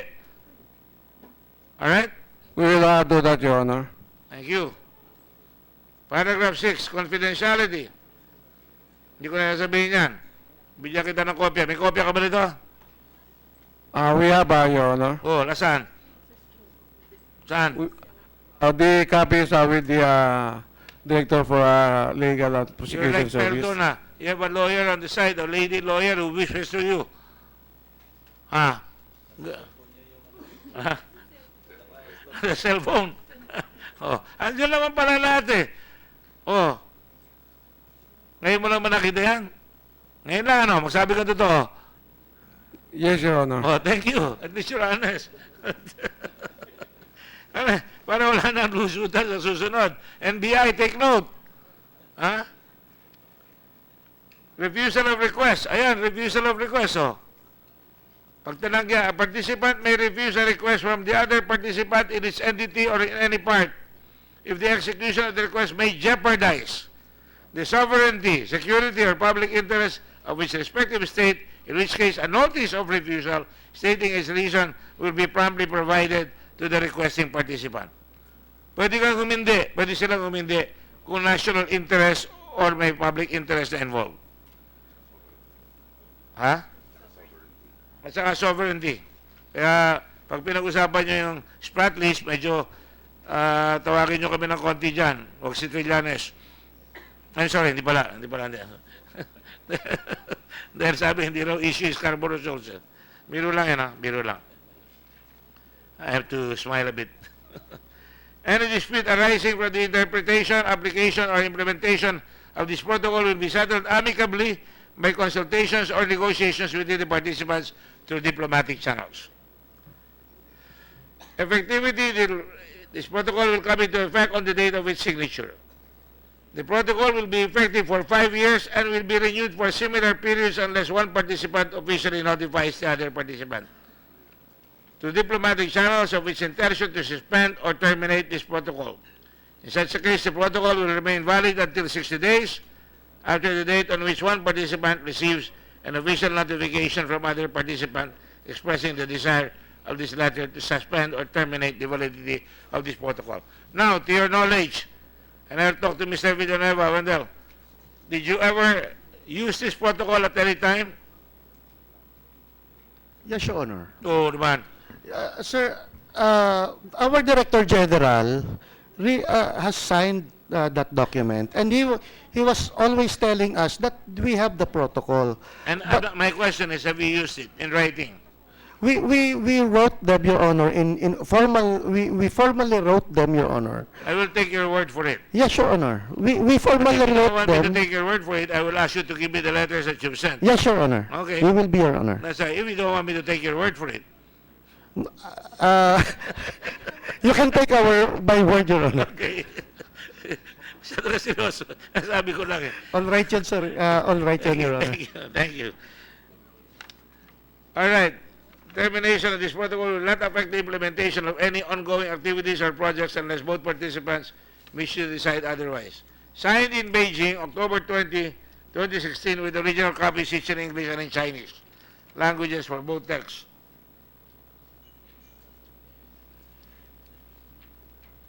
This was signed in 2001. Correct?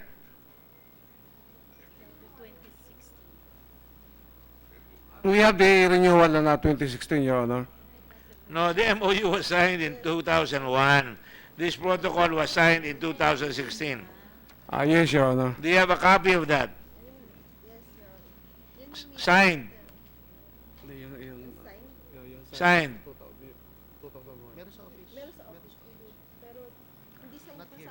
Will you please tell me what the nice lady is telling you? With the permission of the chairman, may I just refer to the lady for the para sir makumpleto na yung ano. Chance, ha? Chance. First time ka. Prima para ka eh. Chance. Pero next time, hindi na pwede yan, ha? What's your name? Attorney Zarina Aquino, sir. Attorney? Zarina Aquino. Garila? Zarina. Zarina. Okay. Ang ganda naman ang pangalan mo.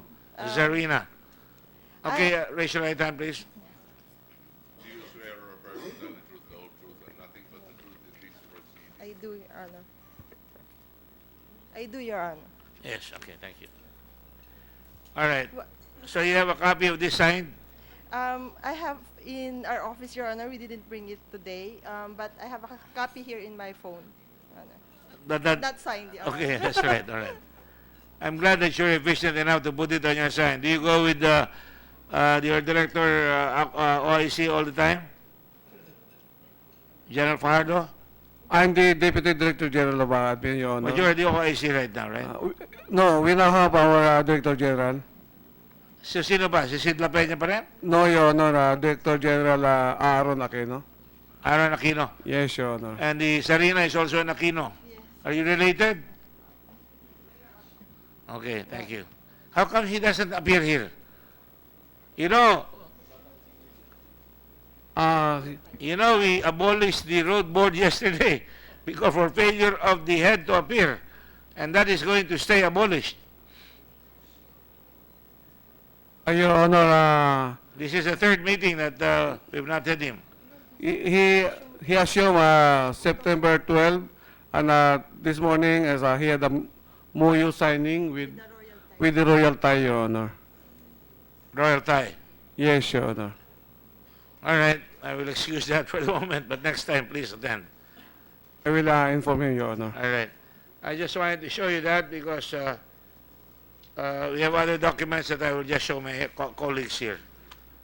But in any case, it shows that they are willing to cooperate, and I understand they gave hefty amounts.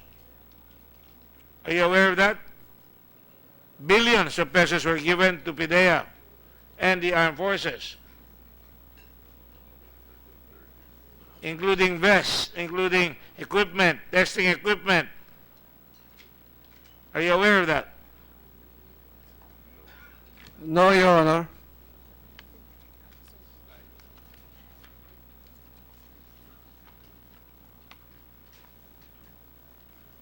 I will just cite the others here because this includes everything from typhoons to one, no? But among this is for PIDEA. They even gave donations for wounded soldiers and families of the fallen soldiers. And engineering equipment to Marawi. No, don't put it there, please. Don't put it there. I'm not at liberty to do that, even for the flu outbreak. But I had another copy that showed support to the PIDEA. And it's,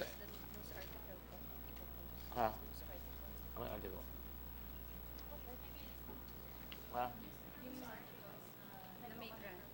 Sige, news article na lang. We'll just post the news article para hindi nyo masasabing hindi sila nagbigay. Para namang masabi nung Chinese ambassador that I was also forthright. There were other things that I cannot reveal here.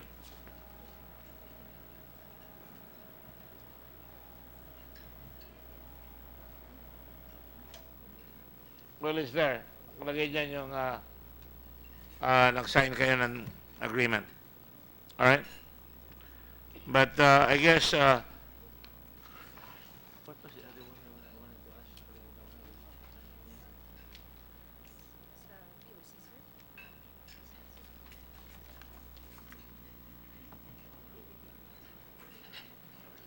Okay, very important.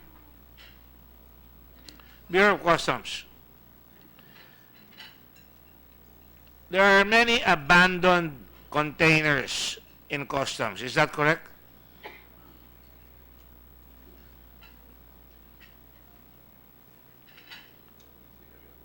By the way, while you're thinking about the answer, I just saw Mr. Rayner. Aren't you supposed to be in Beijing as the liaison officer of the Bureau of Customs in Beijing? That was what I was told. Did you reject it? I am not aware of it, Your Honor. Well, I'm telling you, you were supposed to be there, not here. I'm really not aware of it, Your Honor. Well, you better find out from your superiors, because that's where they were looking for you when they sent the text message to you concerning Mr. Chan. Anyway, do you have an answer, General Karma? Your Honor, I am aware of it, but I do not have first-hand information. I'll find out and I'll get back to you. Your Honor, under Customs Memorandum Order number 24-2015, procedures in the processing of importer or consignee's request for extension of period to file entry declaration, continuous processing, or entry similar, and tagging of abandonment and other similar requests. They don't file an entry within 30 days. It shall not be extendable from the date of discharge of the last package from the vessel or aircraft, and this would be considered abandoned. Is that correct, Captain Gambala? Yes, sir. Upon the arrival of shipment, sir, within 15 days, if they are not able to file an entry, sir, it will be deemed as abandoned. But however, they will still be given 15 days, sir, to appeal or write the collector. And after that, in total, sir, about 30 days, sir, they will be deemed as abandoned, sir. And do you know for a fact that there are many abandoned containers in the customs area? Yes, sir. Yes, sir. Are you allowed to open them? Yes, sir, because it should be examined, sir. Especially if it's a perishable goods, or because it should, as far as if it is abandoned, sir, it could be used as for auction, sir. Would it Mr. be Chairman, reasonable? Yes. may I just interject Sure. in relation to the topic or the issue at hand? So, after 30 days, yung 15 plus 15, basta abandoned, hindi pwedeng i-release. Impossible to be released. Yes, yes, sir. Yes, sir. And you confirm that, ano? Kasi abandoned na eh. Yes, sir. Dapat yan forfeited in favor Forbidden of the in favor of government. the government, sir. Pagka na-release, anong parusa? Pag na-release ng commissioner ng customs, yung declared abandoned, say naglapse yung 15 days, another extension of 15 days, o umabot halimbawa ng 45 days. Kung na-release pa rin ng customs commissioner. It should not be, hindi dapat, sir, i-release, sir. Pero kung na-release nga, it's a violation, sir. There's a violation on that. kung halimbawa agricultural products yung na-release, walang import permit, after the lapse of, say, sabihin natin, 45 days. Actually, sir, Di ba? it will undergo, sir, a hearing, sir, to find out, sir. Abandoned na nga eh. Tapos na eh. Ano pang hearing? At nirelease pa rin, in spite of having been declared abandoned and forfeited in favor of the government, nirelease ng Customs Commissioner, agricultural products, and we passed a law last year, Anti-Agricultural Smuggling Act of 2016. Yes, sir. Ang threshold ng rice is, alam mo ba, 10 million, di ba? Threshold. Yes, sir, for Pag lumampas ng 10 million pesos worth, economic economic sabotage, sabotage, sir. no bail. Yes, sir. Pag other agricultural products, 1 million, like garlic, onions. Pag lumampas ng 1 million, economic sabotage, Yes, sir. no bail. Yes, sir. Pagka public official ang involved, maximum penalty, perpetual disqualification. I'll find out, sir, about it, sir. I'm telling you. Yes, sir. Section 4. And then, hindi na pwedeng bumoto in future elections. Di ba? Oh, I'm telling you. Anyway, yeah, please continue. So, on record, basta't lumampas ng 15 days in 15 days, abandoned na yan. Hindi na pwedeng i-order na i-release. The rules is it's already abandoned, No, as sir, far for as the this. law. Yes, sir. Okay, thank you. Ay, Mr. Chairman, Baka pwedeng kumuha ng, kasi may resource person ako pina-invite. Anyway, I will just finish- tatawid na rin tayo sa TARA Yes, issue and tatawid tayo. corruption. Ah. I would just like to manifest for the record na I had Attorney Alcaraz invited kasi Yes, 25 okay. years sa customs. And his name was suggested to me by a friend who used to be deputy commissioner long time ago. Yes. And I thought that he would be a good resource person pagdating sa procedure, Okay. not necessarily on the TARA system, but on procedure that should be followed pertaining to alert orders, LOA, and I think he will be a good resource person along that line. Thank you, Mr. Chairman. I will keep that in mind. I just want to say the reason why I was asking the questions of concerning abandoned containers is there any possibility, and I'll ask our attorney, Mr. Alcaraz, this as well, that there are drugs in those containers na natitira pa? Well, Mr. Chairman, the only way to find out is to have them open. That's precisely why I'm saying. Anything is possible, Mr. Chairman. That's good. In other words, you are now allowed to open them, whether if they're perishable or not. If they're abandoned, they belong to the state, and the state can now open them. Is that correct? Yes, Mr. Chairman, it's now the property of the Republic of the Philippines. Yes, although there are exceptions, Yes, Mr. Chairman. and I don't want to read the exceptions anymore. There are exceptions beyond the abandonment, right? And it is the collector of customs or deputy collector that can lift it, right? Yes, Your Honor, it presupposes that the goods have not yet been declared abandoned. No, it has been declared abandoned, but there are exceptions.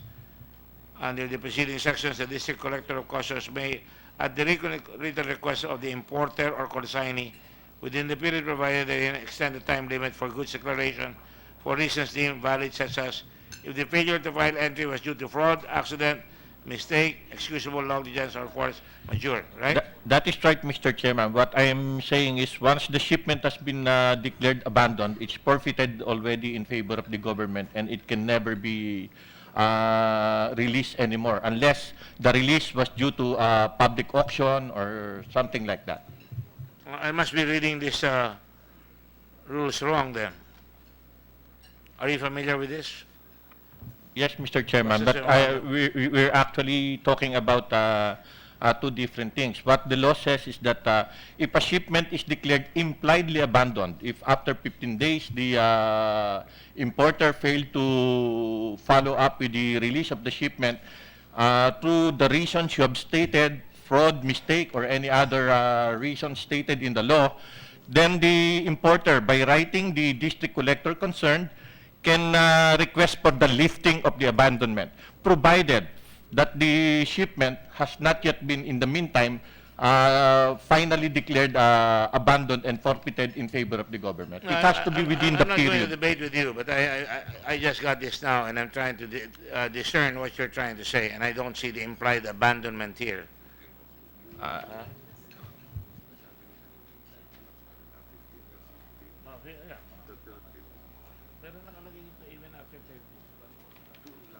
Read it.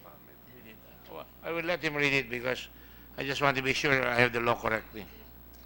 So, if they are totally abandoned, as you say, would it be correct for the new collector of customs to open up all these abandoned containers and find out whether there are still drugs na hindi na ilusot? Yes, Mr. Chairman, it is the duty of the district collector, once furnished with the list of shipments already abandoned, to order the inventory of these abandoned shipments for proper disposition, Mr. Chairman. And dati-dati, nung meron pang tinatawag na command and control, sila ang nakikialam doon. Ganun ba? Mr. Gambala?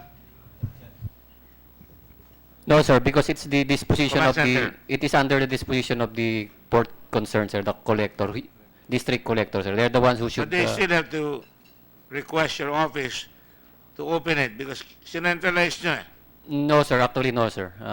They could because they're the one who issues abandonment proceedings, sir, in the shipment. So They they are, don't need the one. Yes, There's sir. no trick question here. Yes, sir. I'm not trying to trick you into anything. I they, don't they do that. can they can open it anytime, sir. So they can open Yes, it. sir. So, thank you and welcome, and thank you for taking the effort. I know that you had another meeting, Commissioner La Peña. Thank you very much. In the light of that information, and I know there's a lot of congestion in customs, there are probably thousands of abandoned. Would you say that? Thousands, hundreds? Definitely in that vicinity, Mr. Chairman. Yeah. And in the interest, therefore, of cleaning up the customs area so that you would have more legroom or space, would it be wise to open up these boxes before adequate witnesses, appropriate witnesses, to find out whether, in fact, along with the NBI or PIDEA, para malaman baka may drugs pa dyan? Yes, Your Honor. We will act on those abandoned container vans appropriately. When you do so, may I send a representative from the Senate Blue Ribbon Committee to do so? Yes, Your Honor. Properly notified, of course? Yes, Your Honor. Yes, we'd like to do that. We'd like to see firsthand what is happening in your department. Finally, I understand, sir, that you have now raised the benchmark.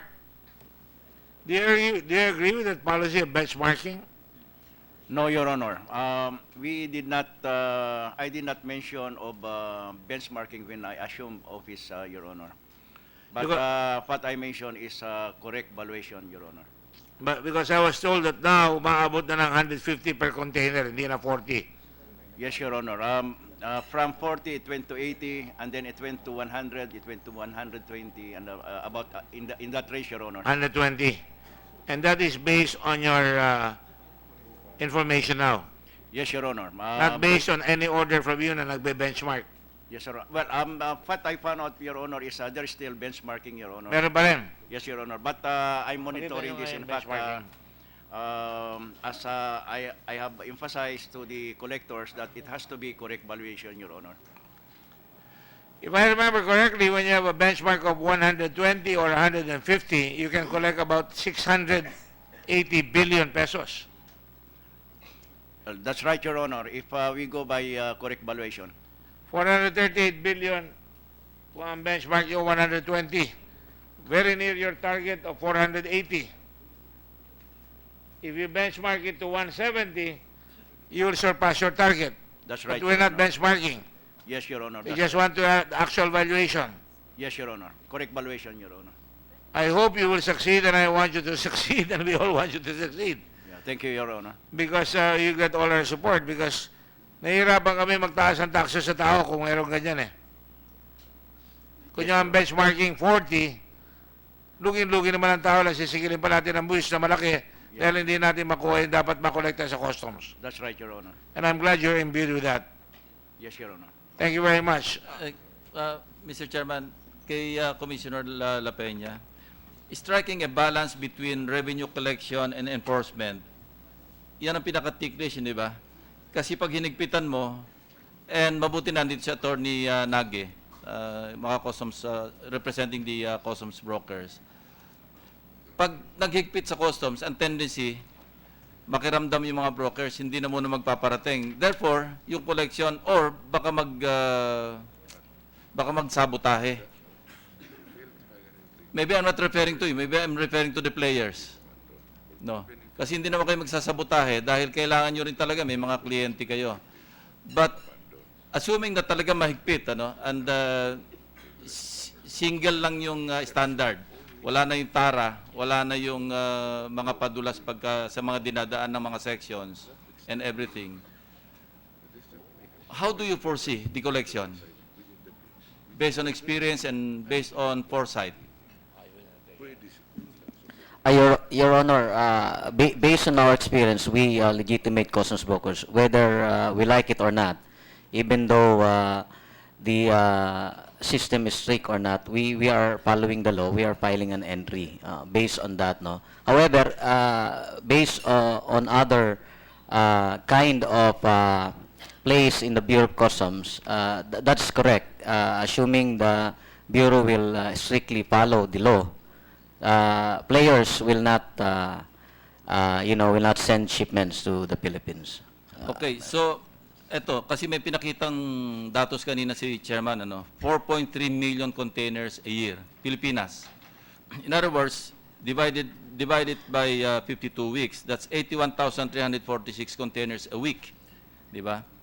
And 11,600 containers a day. Pag naghigpit pa yung bagong Customs Commissioner, wala nang tara, basta lahat ngayon, valuation, magsasuffer ba yung parating? Your Honor, marami po kasing parating, maraming kind sa parating. There are so many shipments like those paying duties and taxes or commercial Yes. shipments and those not paying duties and taxes. Those paying duties and taxes, most likely, malilimitahan po yun. No? But again, Bakit? sir, kasi especially yung mga traders, po yan parang market forces din po yan. No? So, Hindi. Plus minus yan eh. Yung mamemeno sa tara, ibabayad sa buwis.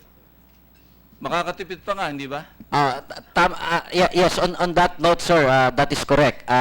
If there will be no more tara system, the importers will just come in and Yes. pay. Yes. And meaning to say, mapupunta po lahat yan sa gobyerno. So, mas gaganda po yan. Ang problema, kung pahirapan kayo sa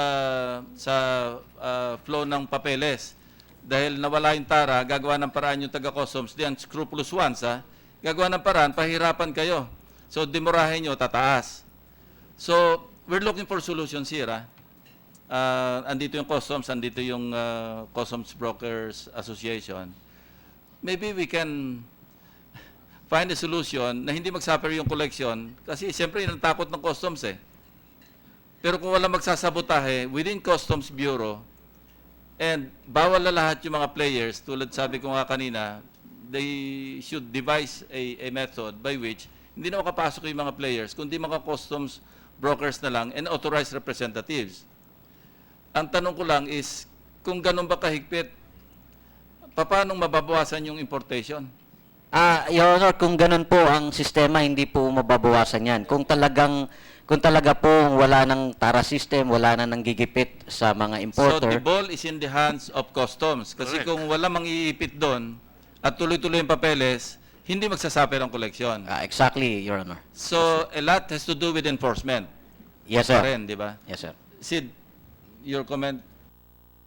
That's right, Your Honor. In fact, when I had a meeting with the stakeholders, a group association of importers, they said that Please clarify.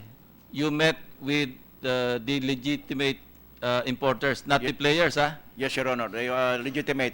It's the Chinese Filipino Federation. That's one of the first group that I have met, Your Honor, and I will continue meeting them, including the brokers association, the legitimate one. And they said that they don't have a problem with paying the right taxes. What they just want is a facilitated process of the goods that arrives for them. Yun lang naman ang kailangan gawin. So, on our part, of the Bureau of Customs, I have talked with the officers, employees of the Bureau of Customs, that we have to do our part and process the papers that in a facilitated way, because that's what the businessman wants. And if we can deliver that, Your Honor, I think the gentleman, the broker gentleman, I agree with his comment, his observation. Siguro pwede mo sabihin sa mga customs employees, sa mga staff doon, officials, kumita na naman kayo, baka pwedeng mag-start na tayo from this baseline, wala nang kitaan. Of course, hindi ka kasama doon kasi bagong upo ka pa lang. No? Siguro ganun na magandang message. Anyway, nakaipon na siguro kayo, and I'm sure you conveyed that message already. No? And I'll be vocal about this. when I talk to customs officials, present and past, especially present, you know, I would advise them to go all out in supporting you because I know that you're well-intentioned. And pangatawanan mo na yan, Sid. Yes, Your Honor. In fact, but when I told them to stop Tara, I mentioned of compensatory measures that can be resorted to. And that one is the incentive reward system. If the Bureau of Customs hits its target, then there is a reward system to that effect. That is 20%. That's precisely what I was going to ask you for the last question. The attrition law has got to be enforced. Yes, Your Honor. Because nung sinabi sa amin ni Undersecretary Tenco, pagka nakuha niya yung amount na yan, paghahatian is about 1.5 billion ata o 15 billion, whichever is what. That's even for 1.5 billion, malaking amount yan sa mga tao natin. And if they can do it in Singapore, if they can do it in China, they can do it everywhere na walang Tara. I don't know, the day must come, and it must be now, where the Tara does not exist. But more importantly, I heard the President say last night, there's a speech na sa Public Affairs of, sa PAO, Public Attorney's Office. And that's why I've been very, very vehemently passionate here, not passionate, angry. I want to use the word angry, but I have to. Is when you cross the line on drugs, iba na yan. Sabi ng Presidente, hindi ko akalain na pati sa customs, papasukan ng droga. At galit na galit siya kahapon. I hope you heard that speech. Hindi niya akalain na sa Bureau of Customs, gagawin na magpapasok ng droga. So sa mga tiga-customs, pinapaabot ko sa inyo yan. Dahil talagang, kung ano ang puno, ng dulo, yun ang babae. And I'm glad, General La Peña, you're there because, kaya ako sinabi yun, para ma-encourage kayo. Because maraming tumawag sa akin, at sinabi kagad, okay, pagpasok ninyo, tumaas na raw, mali pa yung pagkasabi, tumaas na yung tinatawag na benchmarking, umabot na ng 120. Tama yung sinabi nyo, una nag-80, ngayon nag-120, kung makuha natin yung 170, I think the country will owe you a great honor and that should be bestowed upon you and your family. And I think people in customs will again be proud to serve na walang lokohan. To my mind, you really have to get the people in customs to sign up on this. You are an honorable man, the way I look at you, but I've also been wrong sometimes. I look at honorable men and they turn out sour. I hope this will not be the case. On that note, I don't want to ask any more questions. Pending the arrival of the affidavit of Secretary Aguirre, we're ready to make our report. And I guess it will be a very report based on what we gathered here. A lot of work has been undertaken here. And believe me, it's been very, very difficult for my staff, the Blue Ribbon particularly, and my staff that have worked long hours. And I know the staff of Senator Lacson, staff of some of the senators have been working as well. We are serious here, especially on drugs. And we are also serious that we need the collection to go up. So we appeal to you to do your work, gawin niyo po lahat yan, at para sa ganon, magkaroon at may balik ang tiwala, at mas importante, sabi nga, kahit saan ako magbasa, pinabasa ko si Hamilton ngayon, na siyang naging Secretary of Finance, the first one. Ang kanyang panukala, palagi, ay ang customs maayos. Kailangan, meron tayong customs na naglalaban-laban ng mga states ng araw. May taas ang customs para makagawa tayo ng Army at ng Navy, para ang Amerika hindi malulusob ng sinuman, para magkaroon ng tapat na hustisya ang bansa natin at edukasyon. Sabi ni Hamilton, kailangan yan. And I just repeat that here. That was in the 1780s when they did that, when he became the first Secretary of Finance. And he was also in charge of customs. So it's my hope that by citing that, everybody will be on the same page on this matter. Especially the brokers. Kayo ang nagpapacilitate ng kalokohan dyan. Hindi naman lahat, no? Pero yung mga fixer, I hope, tamaan yung mga fixer, yung mga player. Dapat ilagay nyo yung mga litrato ng mga fixer dati. Doon, at dapat, I suggested earlier, sa lahat ng pasukan, kahit saan, dapat lalakad ang papel na walang nagtutulak. Dapat may tiga-receive kung may complaint. Pero hindi kakausapin yung assessor, hindi kakausapin yung sino man. Para sa ganun, lalakad ang papel ng maayos at palagi ko kikita naman lahat lalo na doon sa attrition law. So, pakiiral nyo rin po yung attrition law. Dapat maraming tanggalin sa customs kung hindi nagawa yan. At dapat magkaroon tayo siguro ng bagong eskulahan ng customs para yung kultura, katulad din ng police, yung kultura ng enforcement of law firmly and fairly ay mangyari para may pampalit kayo, para hindi naman overconfident yung mga customs dyan na hindi sila mapapalitan dahil mahirap makakuha ng pampalit. Siguro yung paikot-ikot rin dapat magawa. Sinabi rin ito ng ambassador ng China. Pag-alalan nyo na pag-alis doon, dapat merong pre-departure inspection.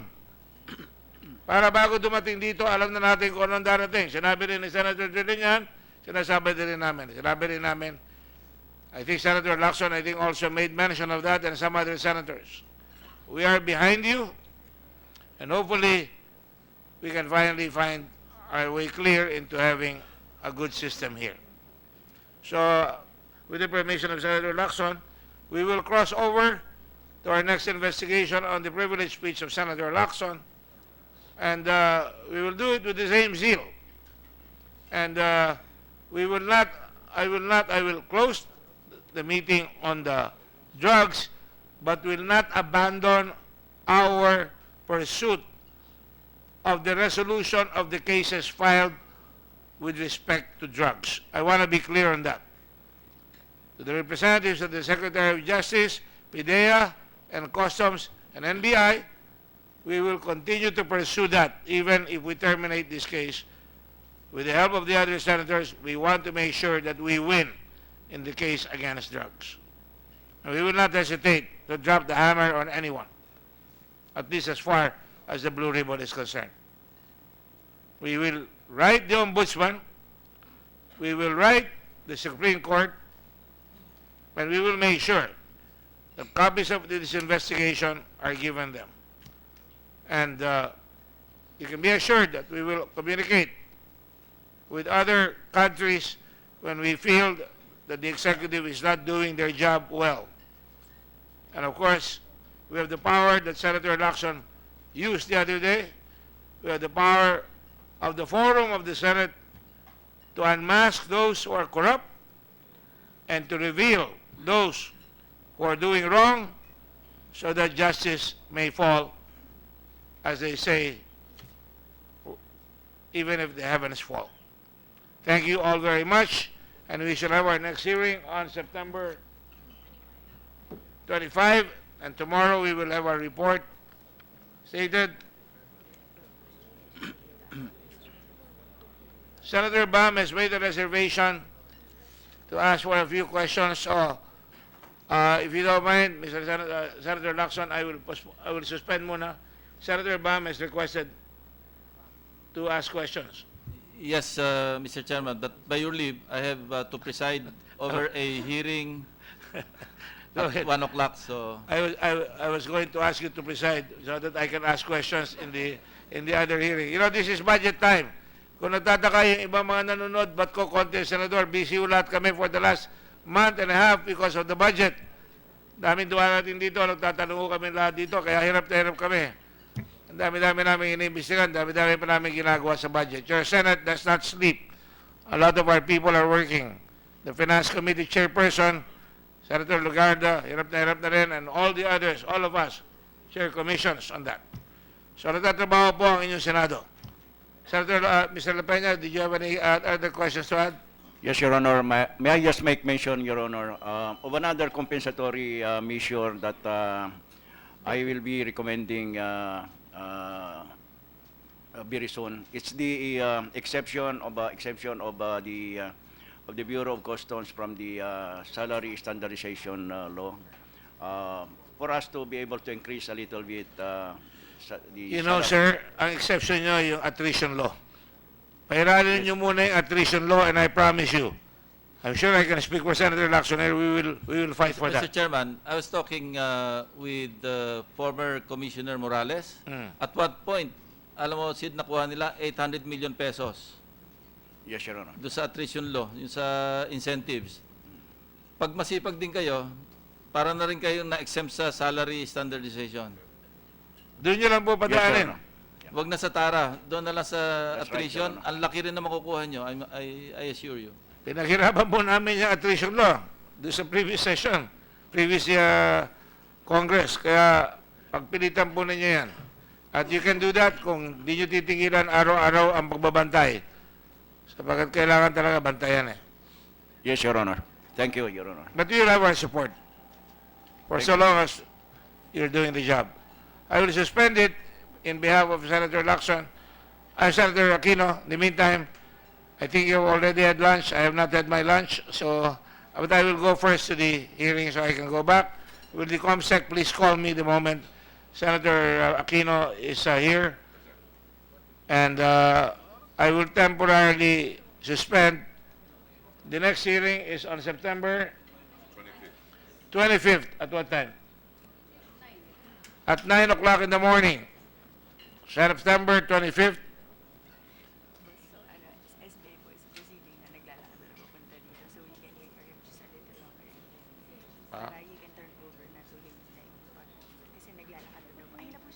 Okay.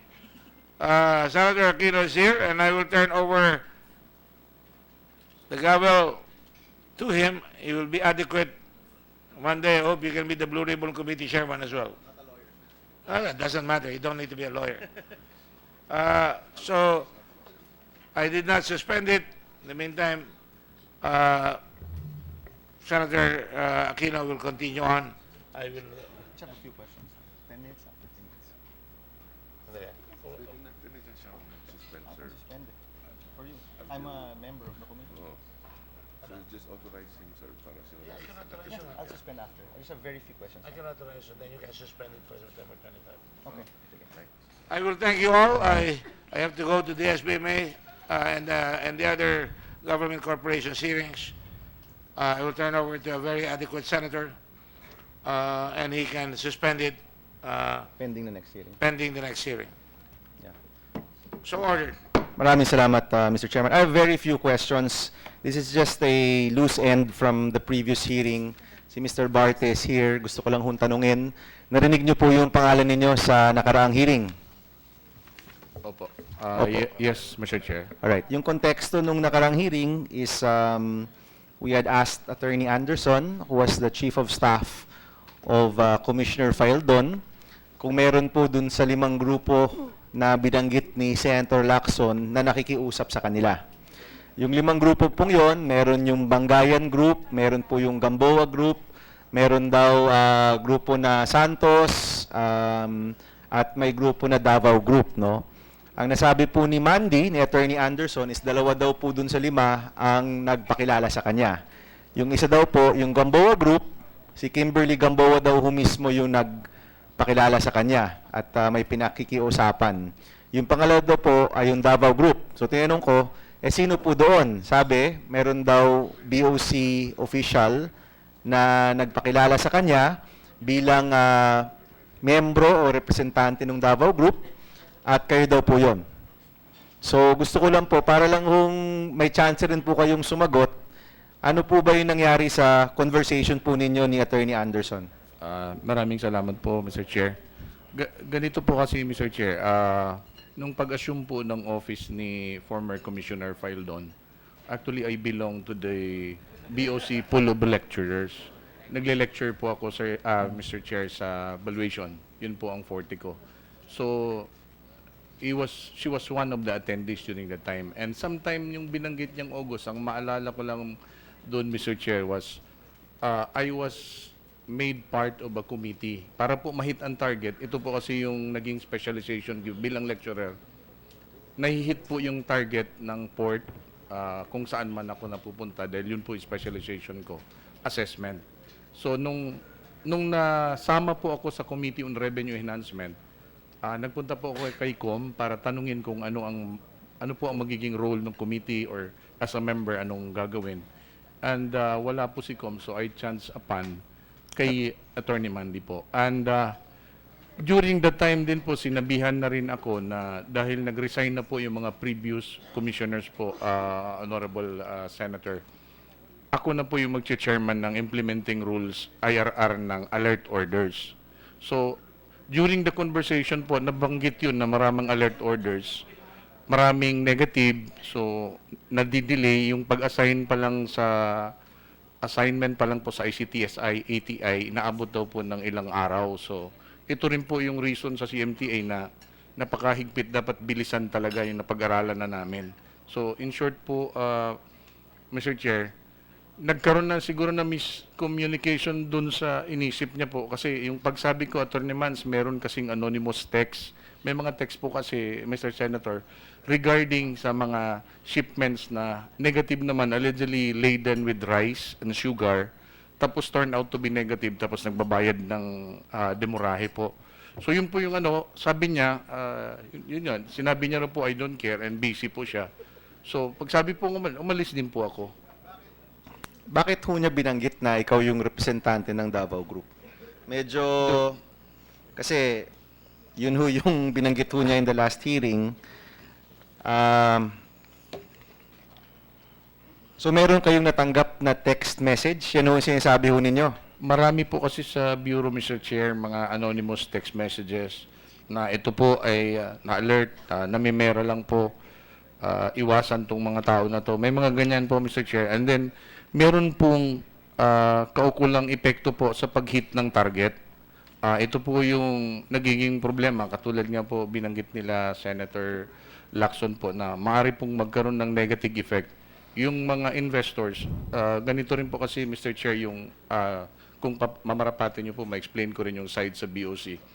It's actually, it takes two to tango. Meaning po, yung mga tao na bumibili, kahit ilagyan mo ng smuggled or hindi nagbayad ng tamang buwis, yung itong supermarket na to at ito nagbayad, ang tendency is doon sila bumibili sa kahit na smuggled, no matter ano po yung procedure.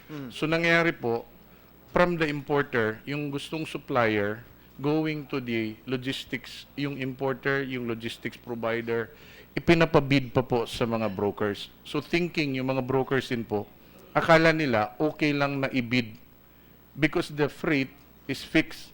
Ang nangyayari po, yung duties and taxes, yun ang binababa. So may tendency na i-falsify mo yung invoice. Pagdating sa subcontractor, papunta po sa player, mababa na. So that explains the reason. That explains the case. Ito pong sinasabing malayo masyado, 1,000 ang value, ginawa pong 100.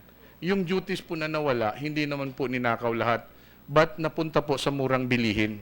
So hanggat may bumibili po sa mga stores na mura, parang kinokondone din po natin yung smuggling po. Kaya nahihirapan Ibang issue na yan na Mr. Barton. Ang sinasabi mo is dahil sa smuggling, may epekto yan sa merkado. Positibo sa consumer. No? Pero ibang issue na yan. Yes, Mr. Chair. Ang tanong ko, simple lang. No? So merong 60 containers na itigil. According to a news report, yung nakalagay household apparel. Actually, this is the report of Captain Gambala also. Ang totoo ay cosmetics tsaka apparel na iba po yung duties. Is that correct? Mr. Chair, wala po ako sa details nung Okay. alert. Let me ask Captain Gambala, who I requested to research this. Is that correct? Yes, sir. When the containers were opened, there's some different from what was declared. Okay. Iba yung naka-declare, tinigil siya, pero eventually, nilabas rin siya. Yes, sir. In fact, dito sa memo mo dito, tinigil siya noong August 2, pero nung September 20, after another examination, no discrepancy na siya. Yes, sir. So ano nangyari? Nagpalit yung laman nung container? Actually, sir, my investigation, sir, I think there was a derogatory information about that shipment that it was it contained an agricultural product, specifically I think rice. Okay. So that's why it was alerted, sir. Okay. So naitigil siya dahil akala There was bigas. yeah, yes, sir. When they opened it, they saw household items, sir. Oh, so hindi nga siya agricultural. So mali yung report na cosmetics and apparel yung laman. It really was household items. Yes, sir. I think so, sir. You think so? You're sure? Because ang nakalagay sa news reports, nakalagay daw doon household items. Ang sinasabi ninyo, akala nyo bigas. That's what Pagka-check I- ninyo, household items ba talaga o cosmetics and apparel? What I learned is the information was there was a derogatory information, sir, na rice, yes, sir. Kaya siya in-alert. That was Okay. the reason it was alerted, sir. It was alerted tapos chinek. Yes, sir, in-open. And they found out yung mga household items, sir. So household items Yes, talaga. sir, So yes, yung initial report ng balita na sinabi pa ni Captain File doon meron pa siyang papatayin daw niya yung mga basta may ganun pa siyang statement, Yes, sir. papatayin niya yung mga nag-iiba ng mga invoice o kung ano man. You're saying it was correct. Wala hong problema yung container na yon. Right now, yan po yung sinasabi po ninyo. I was able to find out, sir, kung ano yung examination report, sir, nung mga... Okay, can we find the examination report? Yes, Because sir, the yes, news clippings at yung sinasabi nyo ngayon, magkaiba, no? Yes, And sir, we yes. can ask the reporter to come in the next Yes, sir. hearing to validate kung totoo nga kung yung report nga niya ay totoo hindi. So if you can kindly provide the examination report as well. Yes, sir. Alright, Mr. Barte, habang nangyayari ito, sabi ho ni Attorney Anderson, wala siya dito, but we expect her to be here in the next hearing. Pumunta ka daw sa kanya at ang sabi nyo, containers ito ng Davao Group, quote-unquote. Sinabi nyo po ba ito? Hindi po, Mr. Chair. Alright. May pinakita ka bang mga text message sa kanya? Wala po, Mr. Chair. So wala kang pinakitang text sa kanya? Wala po, Mr. Chair. Actually, ang sabi ko po sa kanya, Mr. Chair, ang tawag ko po kasi sa kanya kasi early days pa is Attorney Mans. Sabi ko, Attorney Mans, may mga text messages. So I was referring to Attorney Mans sa kanya. So sabi niya, nalito siya, na-confuse siya dun sa sinabi ko. Kasi sinabi ko rin, sir, na ang point ko lang sabihin is, under sa lateral attrition law, solely liable yung negligent na tao. So sa CMTA ngayon, sir, sa alert orders, dapat may pag-aralan talaga, hindi lang basta-basta galing sa text, galing sa ano. Kailangan merong pag-aaral na gawin bago i-alert. Kasi po, ang laki-laki ng binabayaran na demuraya. I understand that, Mr. Barte. Ayan, Pero Mr. simple Chair. lang naman yung tanong Kung meron ba dun sa mga players ang totoong nakikiusap kay Commissioner Fildon at kay Attorney Anderson? Yun lang naman talaga yung tanong.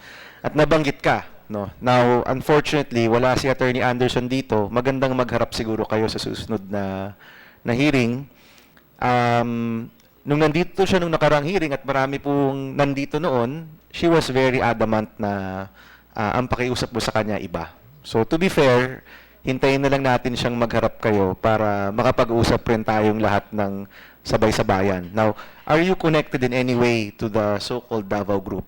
Yung kay Nani, kay Jack, kay anuman, are you connected in any way sa kanila?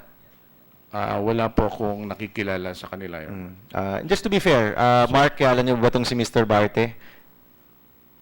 No, Your Honor. Alright, sige. Just to be fair lang to everybody. So, if kung mamarapatin natin siguro, hintayin na lang ho natin si Attorney Anderson. I'm still hoping Commissioner Fildon will grace us with his presence. Kasi yung karamihan po ng mga nabanggit dito, palagay ko siya rin po siguro yung pwedeng magtestigo. No? So with that, ladies and gentlemen, we're going to suspend this hearing. And all resource persons present today in this hearing are invited to attend the next scheduled hearing. This will be on September 25 at 9 a.m. The hearing is suspended.